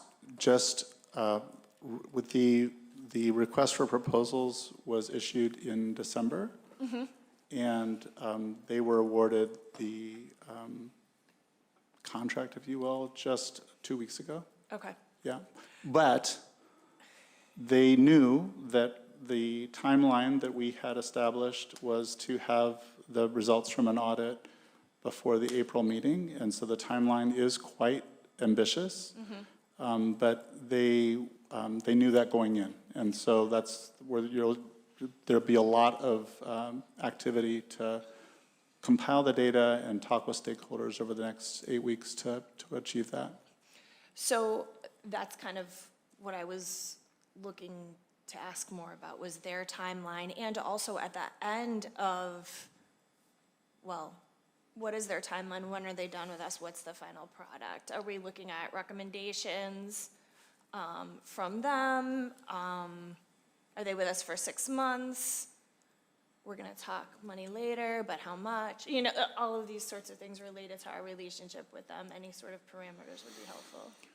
We asked for an interim report by the end in late March so that we could have a chance to review it, and so that we could have something, I believe April 6th is the date that we're shooting for. With an understanding that the results, the review would inform the strategic planning effort that will be going into June. Okay. And then would that cease their relationship with us at that time, or what? Or would they be It'll planning depend. us I mean, for the- as far as the program review, yes, because it was a very discrete criteria that we asked for, certain deliverables, and so the program review and the audit, that's specifically what they're helping us with. Okay. It's conceivable that they or another organization might have a role in professional development or other services later, but that's not what we're specifically looking at the program review and having an external partner in a program review at this time. Okay, thank you. Mr. Piazza. Thank you, Mr. Chair. I just want to come back to the conversation that you were engaged with Ms. Macklin about about DESI's process, because I'm just trying to wrap my head around it, right? So it was through DESI that we were labeled as year one needs improvement for our special education students. Correct. Is that correct? Okay. And that was based on our comparison against a statewide target.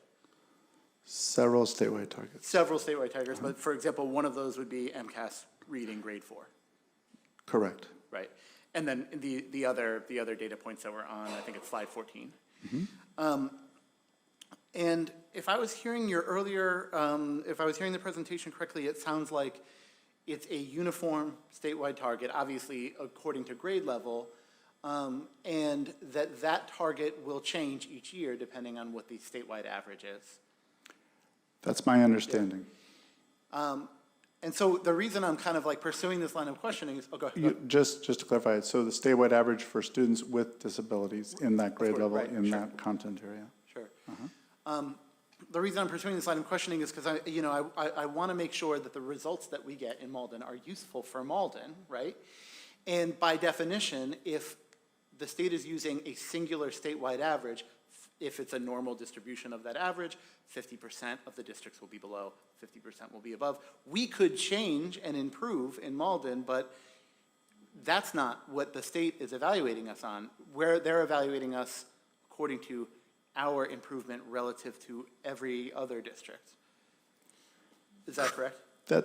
I think that's a fair characterization, that in the accountability system itself, which has lots of problems, Yeah.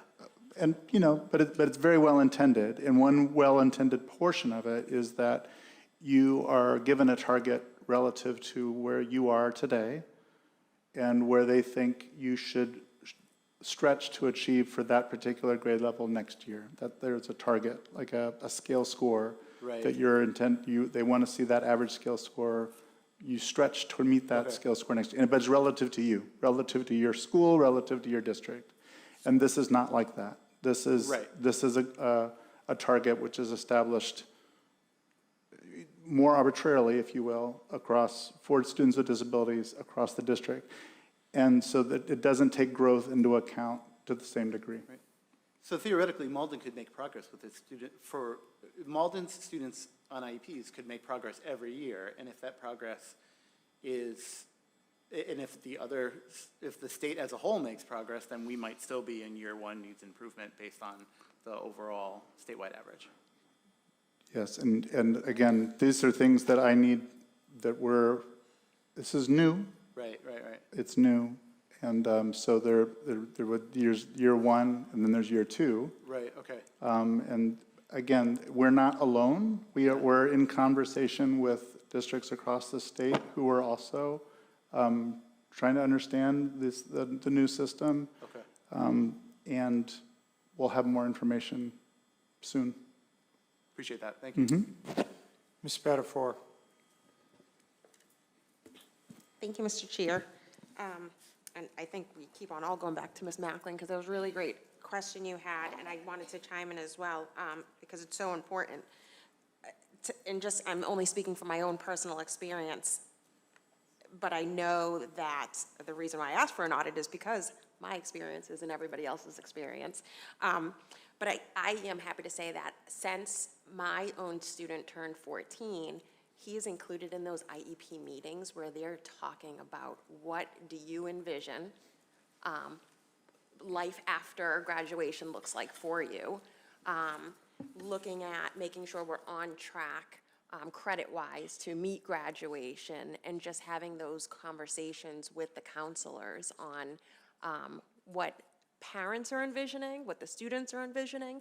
So I can say that's happening in my IEP meetings, and hence an audit to make sure that's happening in everybody else's. But it is happening. So, and thank you, Superintendent, for taking this on, because I know when I first requested this audit and this review, really because we're going to be rolling up into this DESE audit, the Universal Group A, whatever they call it. Tier-focused. Thank you. My very simple question, just looking at the data compiled thus far, a lot of information that we have on hand, I was just curious, and it may be a question that I take offline for Ms. McDonald when she is able to be present, but it was in regard to suspension rates, and I was just curious, when we're looking at those, are we looking at overall suspension rates, or are we looking at it due to a disability or manifestation of a disability? So I guess I just want to kind of dig deeper into what is the data we're really looking at. Is it more high level, or are we kind of digging into the weeds? Yeah, and I think it would be Yeah. good for us to revisit that with Ms. McDonald present. Thank you. I will just say that there are a couple of these metrics that go beyond what DESE's looking at, that I think that might be in that category, where we are concerned about suspension rates, not just more aggregate graduation rates, but looking at things that are happening in real time to see how those are affecting students. Mm-hmm. Thank you. All right, thank you. Now the last item is the FY27 budget preview.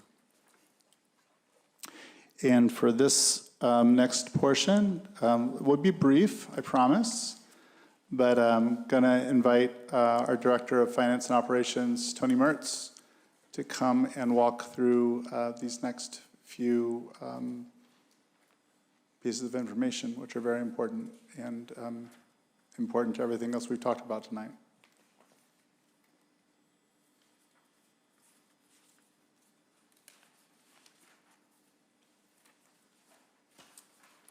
Okay, Chapter 70 in funding for all public schools. So I'm not sure if you guys have seen the numbers for Chapter 70, but the numbers are not favorable. So the numbers were released in the governor's budget, and it's a $501,000 increase, or $501,000 increase from year over year for Chapter 70. So that is not the number that we had hoped for, but given the decrease in enrollment, we were expecting that number. So what does this mean?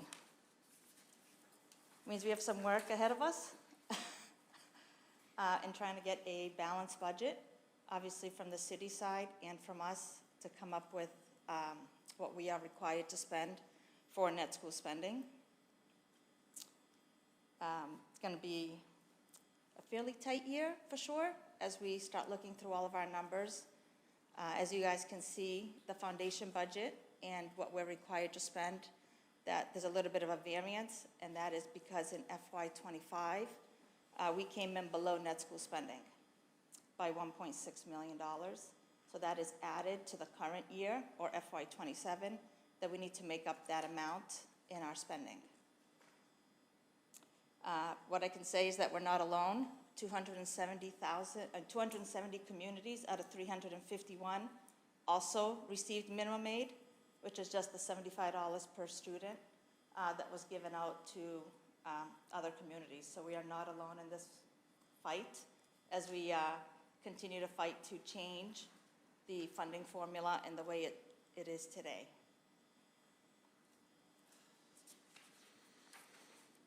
As we compare ourselves continuously against our urban districts, as you guys can see, the available revenue that we have based on the money that we take in is so much less than other communities, our surrounding communities, but we have to contribute more of that revenue towards our chapters, towards educational spending, which is very difficult.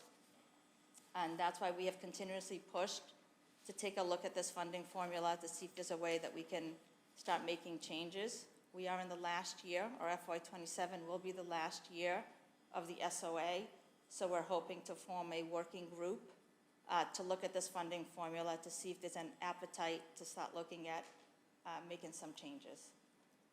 As you guys can see, some of our surrounding communities get a lot more, to the tune of 60 million more in Chapter 78 than we do, for 28 additional students. So the formula, in our opinion, is very flawed and really needs to be revisited. So we're going to continue to push to do that, but in the meantime, we do have an obligation to meet net school spending for the students of Malden. Here, answer any questions? Questions from the team? Any questions? Okay. Do you have a question, Ms. Pettiford? Please. Thank you. I guess not a question, because first I want to thank you, Ms. Martz, for the work that you do, because I know it is not, I know when those numbers came out last week, I kind of did a WTF, because 500,000 is nothing. And then to look at, I'm sorry, Mr. Mayor, what the city now has to, that increase was, I believe, a $4 million increase on the city side from last year. So it's disappointing. So thank you. I just wanted to highlight, because I feel like sometimes when we talk about this stuff in the public, and especially as of late, we talk about our required net school spending and that difference between our foundation budget and the net school spend, and how that's so different this year because we came in that 1.6. I just want to say for the public, it's not that we're not spending the money. We're spending the money, we're spending it to the penny. And I know it sounds like we're like, we didn't spend $1.6 million, but that's not the case. There are factors that come in. In this case, I believe it was our health insurance was lower, we were paying lower, but I just want to highlight, like, especially working with you, when you're like, all right, we have to spend this amount of money, you're spending it to the dollar. Almost every single year. I shouldn't say almost, I mean every single year. Every single year. There are no turnbacks from the school side. We do spend 100% of the amount that's allocated to the schools. The problem is, or the problem comes in, is that you're estimating what you're going to spend on health insurance and retiree benefits. You're estimating that now. That's going to happen in a year from now, right? So sometimes you come in over and sometimes you're coming in a little bit short. Based on the projections, we came in slightly short. Therefore, the city's portion was less than we had anticipated, and thus we came in below net school spending. Thank you for I just wanted to highlight that. Thank you. Thank you, Ms. Mertz. You're welcome. Just to reiterate, with the work that we're doing across everything, that we will include, we will collaborate, we will embrace growth, we'll do right by all kids, and we will get through this. And so I look forward to partnering with all of you in that effort. Thank you. Motions and resolutions. Now, let's hear from Ms. Vetter for NRT contract. Thank you, Mr. Chair. So last month, this was on our agenda, and I asked that it be tabled in order for, I know some people had some questions. I think everybody might have had a chance to take a look at the contract. I also took the time to sit down and meet with the superintendent, our assistant superintendent of student services and special education, as well as our finance director, just to get a general idea of where we are when it comes to our special ed transportation. So what is before you is, in this contract that we entered into with NRT, it was a 3-year contract with 2 optional 1-year extensions. So as the 3-year contract comes to an end this year in 2026, we have the option to extend by 1 year. The price that is included in the contract is an estimated price. We have been paying over that over the past 3 years because of the cost to transport our special education students in and out of the district has increased. Varying factors, one of them being that the number of what we call separate indirects. So if you have a student that can't be on transportation with other students, they have to be transported separately. That cost is higher. There's also, we've had some of our collaboratives that have changed locations and have, so for instance, Shore Collaborative moved locations, but they have staggered start times. So we're sending vans at different, we had to split up our routes, hence more routes, more routes. Same thing with Seam Collaborative. They have 4 sites now, so now we're sending off more transportation. So the price has increased, including our out-of-district students has maintained just around the same number. However, we have more students going to schools where they're the only student that we're transporting from Malden. So instead of having, say, 3 students going to an out-of-district school, one's going here, one's going there. So again, there are more of these separate and direct. With that being said, though, like I said in our last meeting, this contract does not have to be put out to bid based on Massachusetts general law, and that does allow us to work with the vendor when it comes to negotiating the price, whereas if we did put it out to bid, we would have to take the lowest, which might not necessarily be the best. So by not putting it out to bid, it does allow us to pick and choose. However, there is not much to pick and choose from in the state of Massachusetts. So NRT, as we've referred to them, is actually owned by a parent company called Beacon Mobility. I don't even think they're Massachusetts-based, but they have pretty much bought up every small transportation company with the exception of a handful. I believe North Suburban, our own Malden Trans, but there really is not many options out there. So I think I just put a lot of information out on the table for everyone, and knowing what we don't know, and that is where our budget is going to be,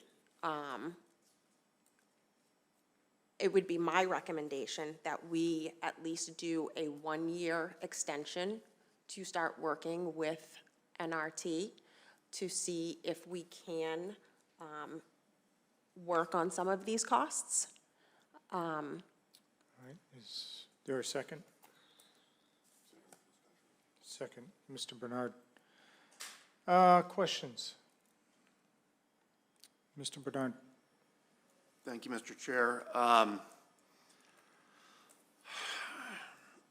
likely to agree with going and adding an extra year. Having worked in the industry, I know that it is a very tough industry, and both on the school side, with trying to go in and get your students to where they need to be, and also for the schools and for the transportation companies, because you're often going and working with limited resources. But that being said, we've also had some notable commentary from our caregivers and parents and families that NRT is not well loved, and I do think that we need to put that into the negotiations, to go and say, hey, we need to go and have some real, maybe not penalties, but some real considerations that we've gotten this, and you know, we want to work with you, but I would strongly recommend that we kind of hold their feet to the fire a little bit. And I know that there aren't a lot of choices. But that being said, I think we do need to go in to say we need to hold them to a high standard, because if we're not and they go and they fail, we need to go and get something back, and unfortunately it's got to be money. Okay, Ms. Macklin. Thank you, Mr. Chair. I also support the 1-year extension, and I'm just curious, from Ms. Spadafora, do you think that the negotiation would be favorable for us, given that they probably are the only providers available? Do you think that they will be in a position to negotiate? And maybe given what Mr. Bernard just mentioned about, you know, holding them accountable and some of the disappointments in previous service, we could bring that up as well. Yeah, 100%. I think, you know, our next steps are going to include sitting down with them and really going through maybe some rerouting, looking at the routes, and just making sure that we're holding them accountable to what's in the contract. And that means, you know, including our legal counsel in on this to make sure that the contract is being followed. But I do think that there's room for us to, well, two things. Our Assistant Superintendent of Student Services, Special Education, has been working with them diligently, and the amount of complaints has drastically decreased. So I'm thankful that the work being done by Central to make sure that if we do get a complaint, they're on it immediately and it's being rectified. So, but I do think, and sitting down with the team, that there are a few things that we can highlight that we may be charged for, that, that we can work on. Okay. So, and I think that one-year extension will either allow us to see where they stand, and if this is a company that we want to continue to do business with. Okay, thank you. Thank you. Thank you, Ms. Macklin. Mr. Piazza. Thank you, Mr. Chair. I apologize if I missed this in the contract itself, but I'm wondering about the deadline that we're under for making this decision. Spatafor? I do not have that in front of me, but I don't know if Ms. Mertz knows off the top of her head.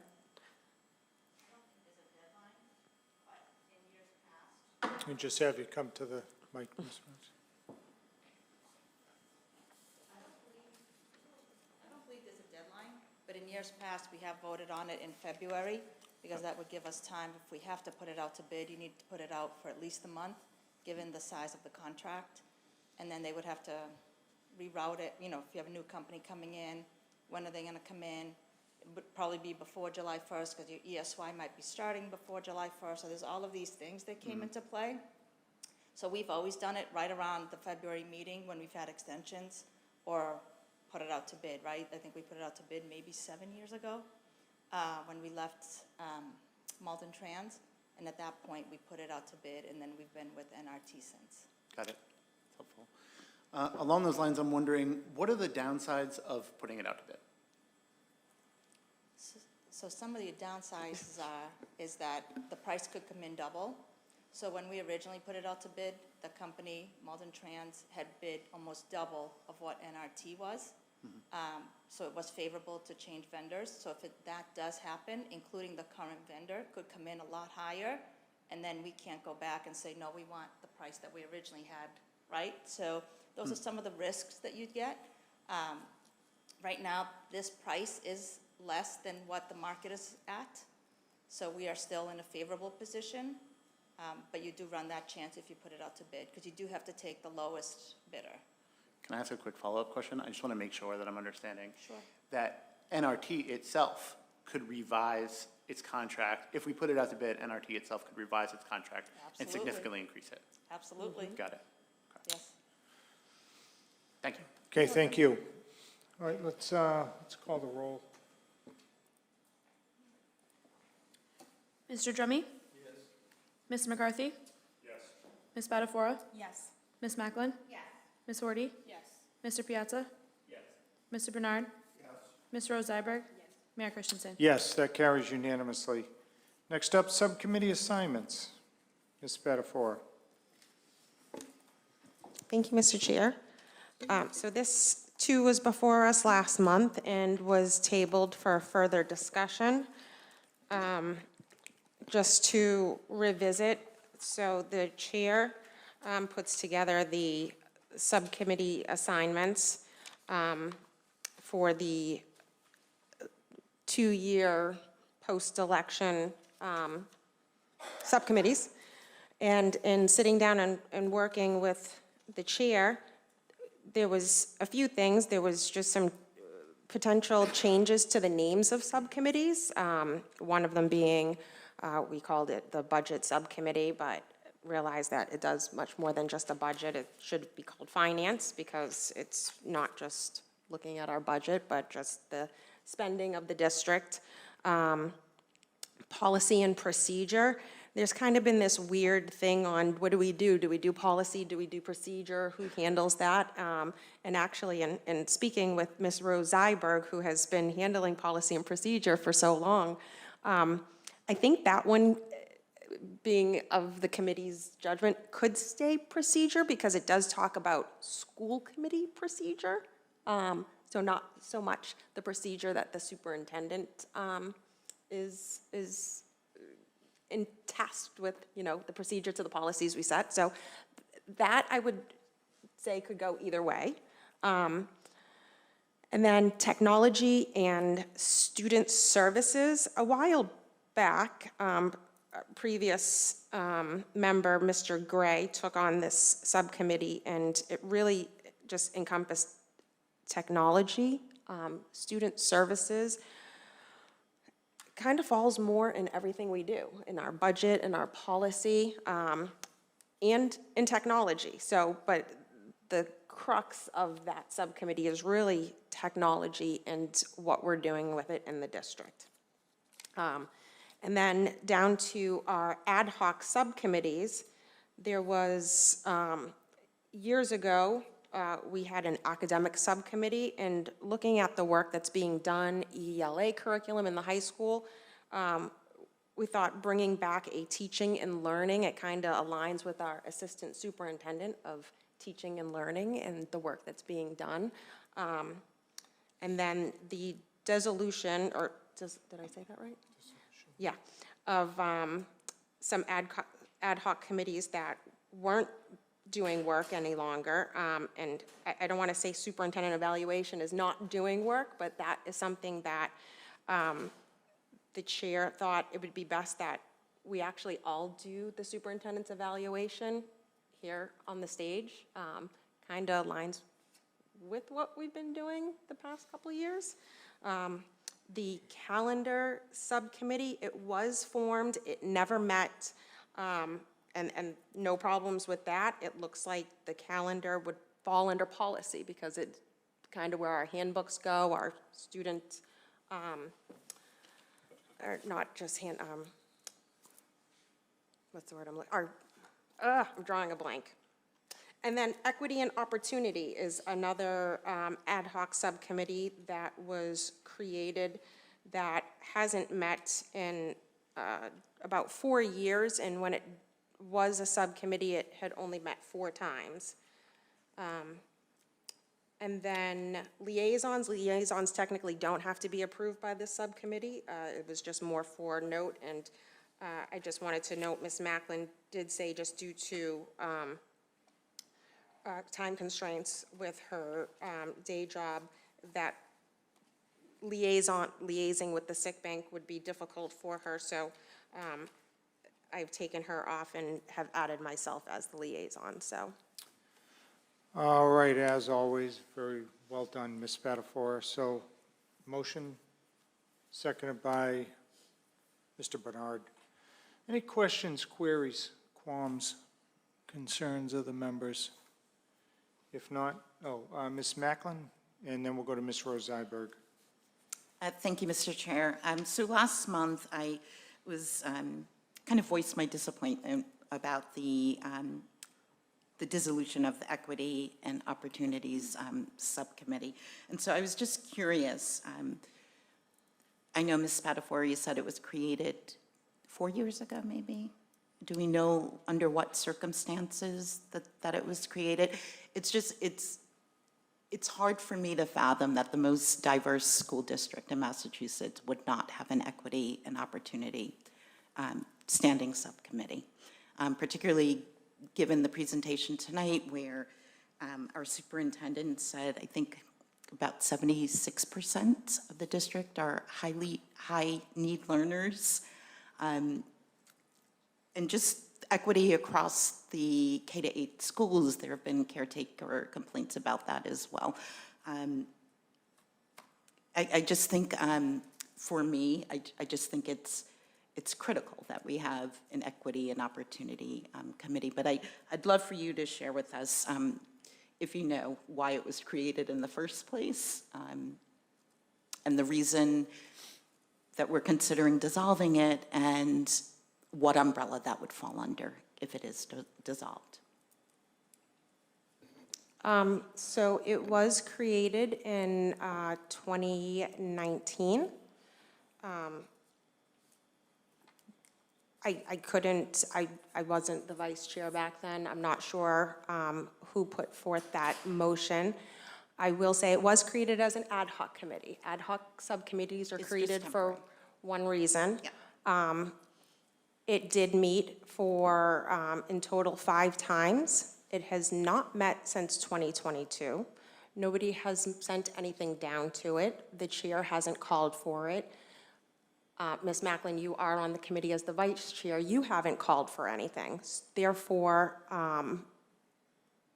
in looking and trying to streamline subcommittees, we thought it would be best that the work that could be done in there could go into other subcommittees. Back in 2022, we did come into an issue with having work that was in that subcommittee that should not have been. It was work for curriculum that should have been falling under policy. So since then, with that one item that sat in there, we really haven't had anything. All set, Ms. Macklin? Yes, understood. Ms. Thank you. Rose Iberg. Thank you, Mr. Chair. Procedurally, because we do have an existing policy that establishes our standing subcommittees, so we would have to have a vote on setting that aside.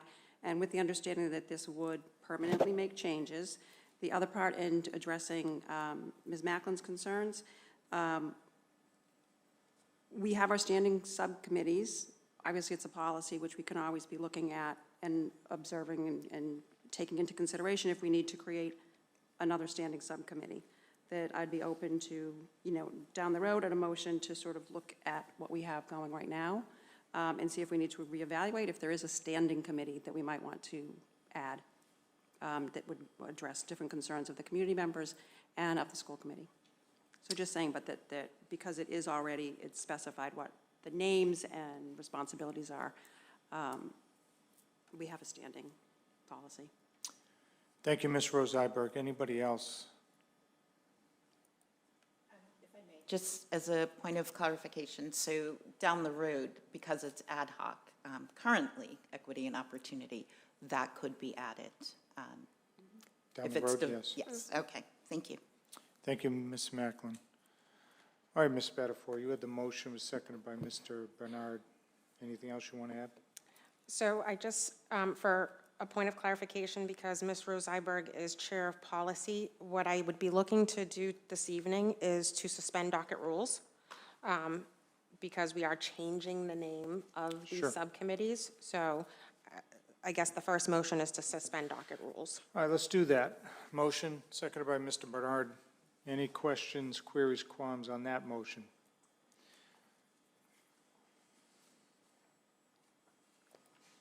Mr. Drummy? Yes. Mr. McCarthy? Yes. Ms. Spatafora? Yes. Ms. Macklin? Yes. Ms. Horty? Yes. Mr. Piazza? Yes. Mr. Bernard? Yes. Ms. Rose Iberg?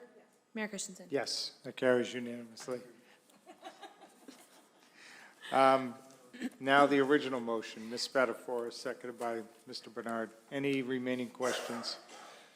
Chair has none. Okay, I thought okay, go I ahead. just want to double check, were we sticking with policy and procedure? Are you going to switch that up? Or because the original doc we had that was to switch it to policy, are you going to keep it as policy and procedure or switch to policy?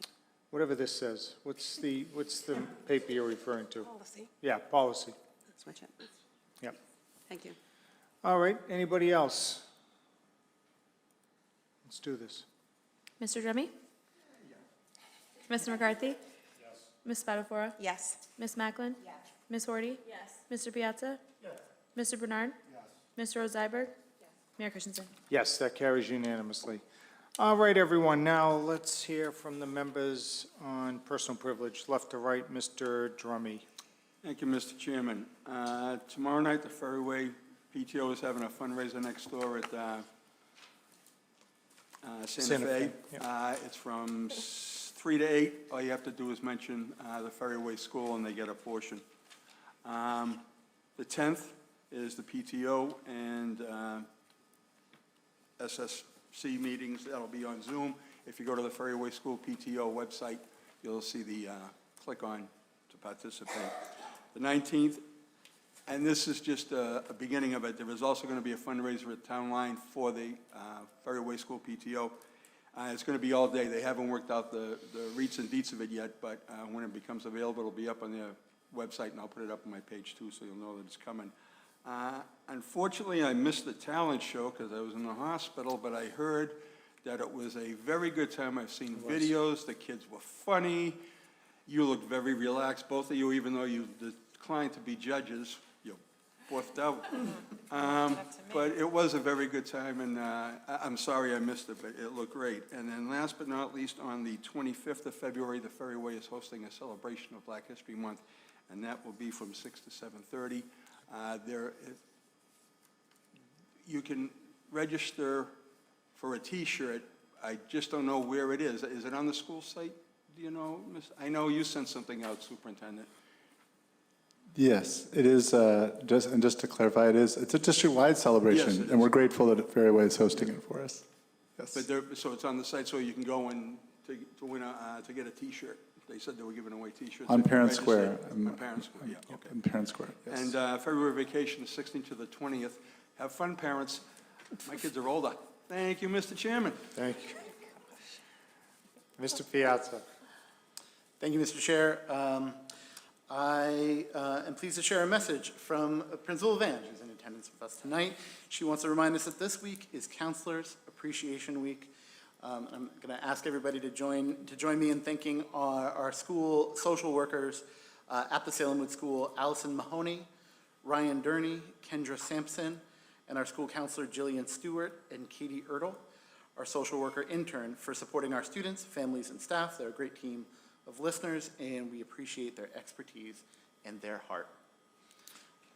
Thank you. Yeah. An important job, for sure. And then I have a few just updates, both in terms of events and then in terms of opportunities for some of our opportunities for our teachers in Malden. So February 3rd, tomorrow, during the after-school program at Salem Wood, the Massachusetts Safe Routes to School program will be convening a yard sign design contest where our students in grades, I believe it's 1 through 5, will be designing yard signs to promote safe transportation to school. Of course, the Safe Routes to School program has been partnering with us on creating walk buses in our district. I've been a walk bus captain for the Salem Wood School. Thursday, February 5th, the Quarter 2 report cards will be distributed. On Monday, February 9th, our FTO, our Family Teacher Organization at the Salem Wood for grades 5 and 6 will be hosting a cookie kit. I don't have more information beyond the words cookie kit. That's in the grade 5 to 8 cafe from 2:30 to 4 p.m. School site council meeting for Salem Wood School, 5 p.m. That's February 10th, Tuesday. So there's a school site council meeting that night at 5 p.m. There's an FTO meeting that night at 6 p.m. Both of those are online. On February 25th, there's a grade 6 walkathon in the gym at Salem Wood. That's 2:30 to 3:30. Mr. Drummond mentioned the Black History Month event. Indeed, you can get a free t-shirt if you register for that before February 6th. And I learned when I registered that you get it for everybody. So all 4 of us are going from my family. We all got t-shirts. The STEP team from Salem Wood School will be performing at that event. Super excited for that. And then I mentioned this briefly. I'll put this out on social media as well. There is an opportunity for ELA teachers to apply for a National Book Foundation grant. The folks who win those grants will receive a $3,000 stipend and a $2,000 book budget to expand initiatives that promote reading for pleasure in public schools. That's open to any K-12 teacher in the United States. It'll be a big competition, but nonetheless. Now, going stateside, the Massachusetts Historical Society has fellowships for K-12 teachers. These are stipends ranging from $3,000 to $6,000, including a fellowship for 5th grade teachers who are exploring some aspects of Massachusetts history. Thank you, Mr. Piazza. Let's go to Ms. Rose Iberg. Thank you, Mr. Chair. This month over at Linden, the readathon has begun. This will be for the whole month. Students do have logs. They can keep track of their reading. Excuse me, the PTO will be giving out prizes for the people who get the most filled out on their logs. As part of that, there will be Spirit Days this Wednesday. Kids can dress up as their favorite book character. Next Thursday, it's Future Me, so what these students think that they will be doing down the road is as a career, Future Me. Other things coming up, February 23rd, kindergarten will have their 100th day activities pending any future, snow issues or days off or anything. And PTO is going to be doing, they have items for all of the kids in kindergarten for that. The PTO meeting is tomorrow night at 7 o'clock. There's a link on the Facebook page that you can look for that information. Good luck to them. Their Model UN, they are going to compete again. They're going to Tufts this Saturday. There are about 20 kids who are going to compete for that. Due to the construction that's been going on at Broadway and Salem, Linden has decided they're not going to be doing the February walk to school. If you know the area, you understand why. So they will be looking at, I want to continue with the other ones. It's just, I had to drive through it. It took 40 minutes to get from Linden to the high school. And that was driving. There's a lot going on there. Congratulations, they had a really great time with their stuffed animal sleepover over the weekend. Over 50 kids showed up to do the event. So that's where they bring their stuffed animals, they make little beds for them, and then they read a story, and then pick their little animal up today. They had over 50 kids who said it was extremely successful and really enjoyable. And also congratulations to the new theater group and that whole program that's going on at Linden. I was lucky enough to get to go to see one of the productions and was really impressed. It's a lot of work to put together a production. For their first time out, I was really impressed with their acting, with the direction, with just everything that they pulled together. It's a lot of stress to be out there taking that stage, and I thought they all excelled at it. That said, this Friday, all you thespians, for 6th to 8th graders, there's a meeting this Friday after school, 2:30 to 3:30, to talk about auditions for Cinderella the Musical, which will be their next production. So again, that's an informational meeting this Friday, and then auditions will be the 11th and 12th. So the times on that will matter, they'll be determined depending on how many kids are going to be auditioning. So good luck, everybody. Break legs during your auditions. That's all I've got. Thank you. Over to Ms. Horty. Thank you, Mr. Chair. As a school counselor, school social worker myself, I want to congratulate all my colleagues on our week, but especially Ms. Craven. What an accomplishment. I hope to attend Masca and see you achieve your award at the celebration. Oftentimes, I just want to say, oftentimes school social workers and school counselors are doing things that people don't know about. This is a common refrain. I hear from a lot of teachers, both professionally when I am working and from teachers here too. A lot of behind the scenes work is done by them consistently in ways that you wouldn't know about or imagine unless it touched you personally. So a big shout out to all of my colleagues who work really hard and help lots of students in lots of different ways. Some messages from Forestdale and Mr. Weldi. The Forestdale PTO has their monthly meeting scheduled for Wednesday, February 11th at 6:30 online. The link can be found on the PTO Facebook and website page. Looking ahead, parent-teacher caregiver conferences will be Wednesday, March 11th from 3:30 to 5. More information coming out from the school and your classroom teachers. I believe that the high school's caregiver conferences are this Thursday, also at 3:30 to 5, just an FYI. Mr. Weldi wanted to give a giant thank you to his amazing custodial staff of Dave, Rich, and Henry, as well as the Public Facilities Director, Eric Rubin, and his team, and the interim DPW Director, Paul Myers, for the work that they put in making the school grounds as accessible as possible during such a historic storm. Everyone at Forestdale really appreciates your work. I think that's about it. Thank you. Ms. Spatafor. Thank you, Mr. Chair. Things are quiet at BB right now, so I'm going to do a little bit more district-wide, but I want to first congratulate our newest CPAC board members and thank our outgoing members for their hard work and dedication to our special needs students and caregivers. Just for the record, the newest president of CPAC is Amanda Spadaccino, who is a Forestdale parent, and was an ELC parent. I just feel like she was a parent everywhere. Isabel Dela Cruz is the new vice president. Michelle Ferguson will be our treasurer, and Kelly Pereira is the secretary. So congratulations, and I look forward to working with all of them on CPAC. February vacation, open gym hosted by Malden Rec Department at the Salem Wood School Field House. There's going to be multiple opportunities, but grades K through 4, February 20th, 9 a.m. to 11 a.m., and then grades 5 through 8 on February 20th, 11:30 a.m. to 1:30. But then also an additional grades 4 through 8 on February 19th, from 10 a.m. to 12 p.m., and that is actually hosted in conjunction with the Maplewood Association.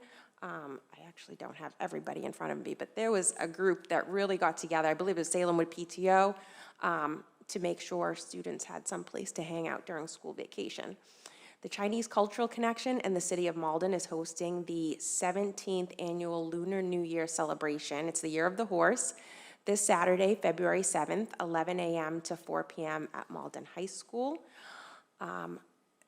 Ms. Horty said the same thank you that I was aiming to do, and that was to our DPW, but specifically to our facilities director, Eric Rubin and his staff, our custodians, and not to mention, or not to forget, our amazing crossing guards that were literally just climbing over snowbanks to make sure kids could get from one corner to another. So a big thank you to them. And then again, a thank you to all of our school counselors on National School Counseling Week, adjustment counselors, guidance counselors. You guys are like literally holding it together for our students, whether it's getting them ready for college, picking classes, or just being a shoulder. Thank you.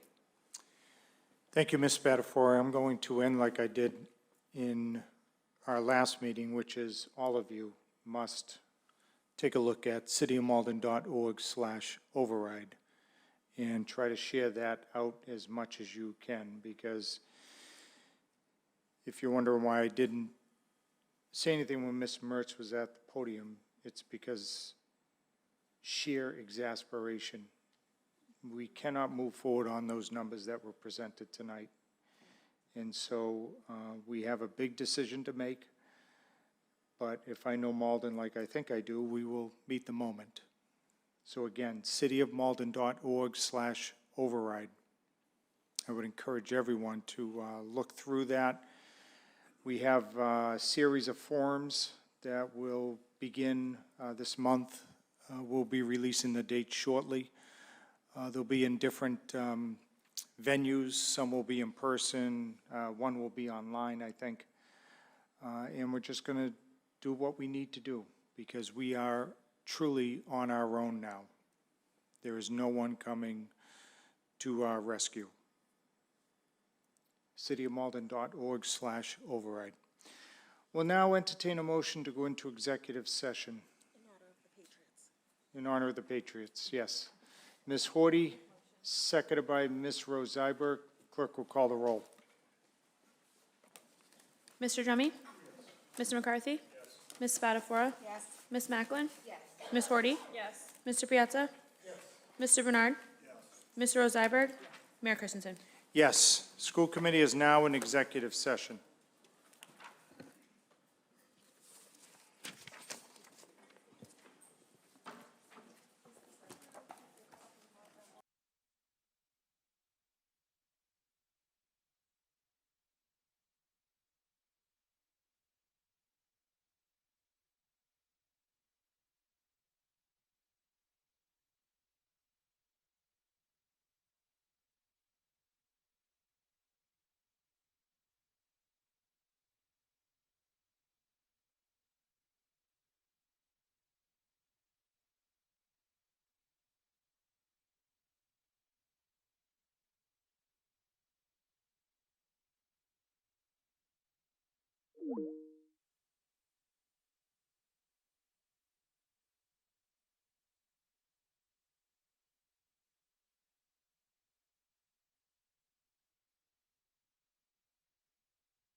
All right, we're back.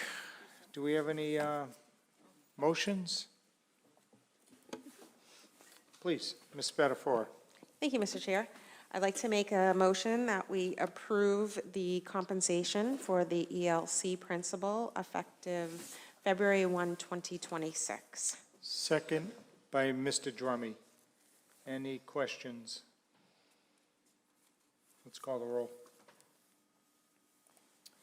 Mr. Drummy? Yes. Ms. McCarthy? Yes. Ms. Spatafora? Yes. Ms. Macklin? Yes. Ms. Horty? Yes. Mr. Piazza? Yes. Mr. Bernard? Yes. Mr. Rosalberg? Mayor Christensen? Yes, that carries unanimously. Anything else? Ms. Spatafora?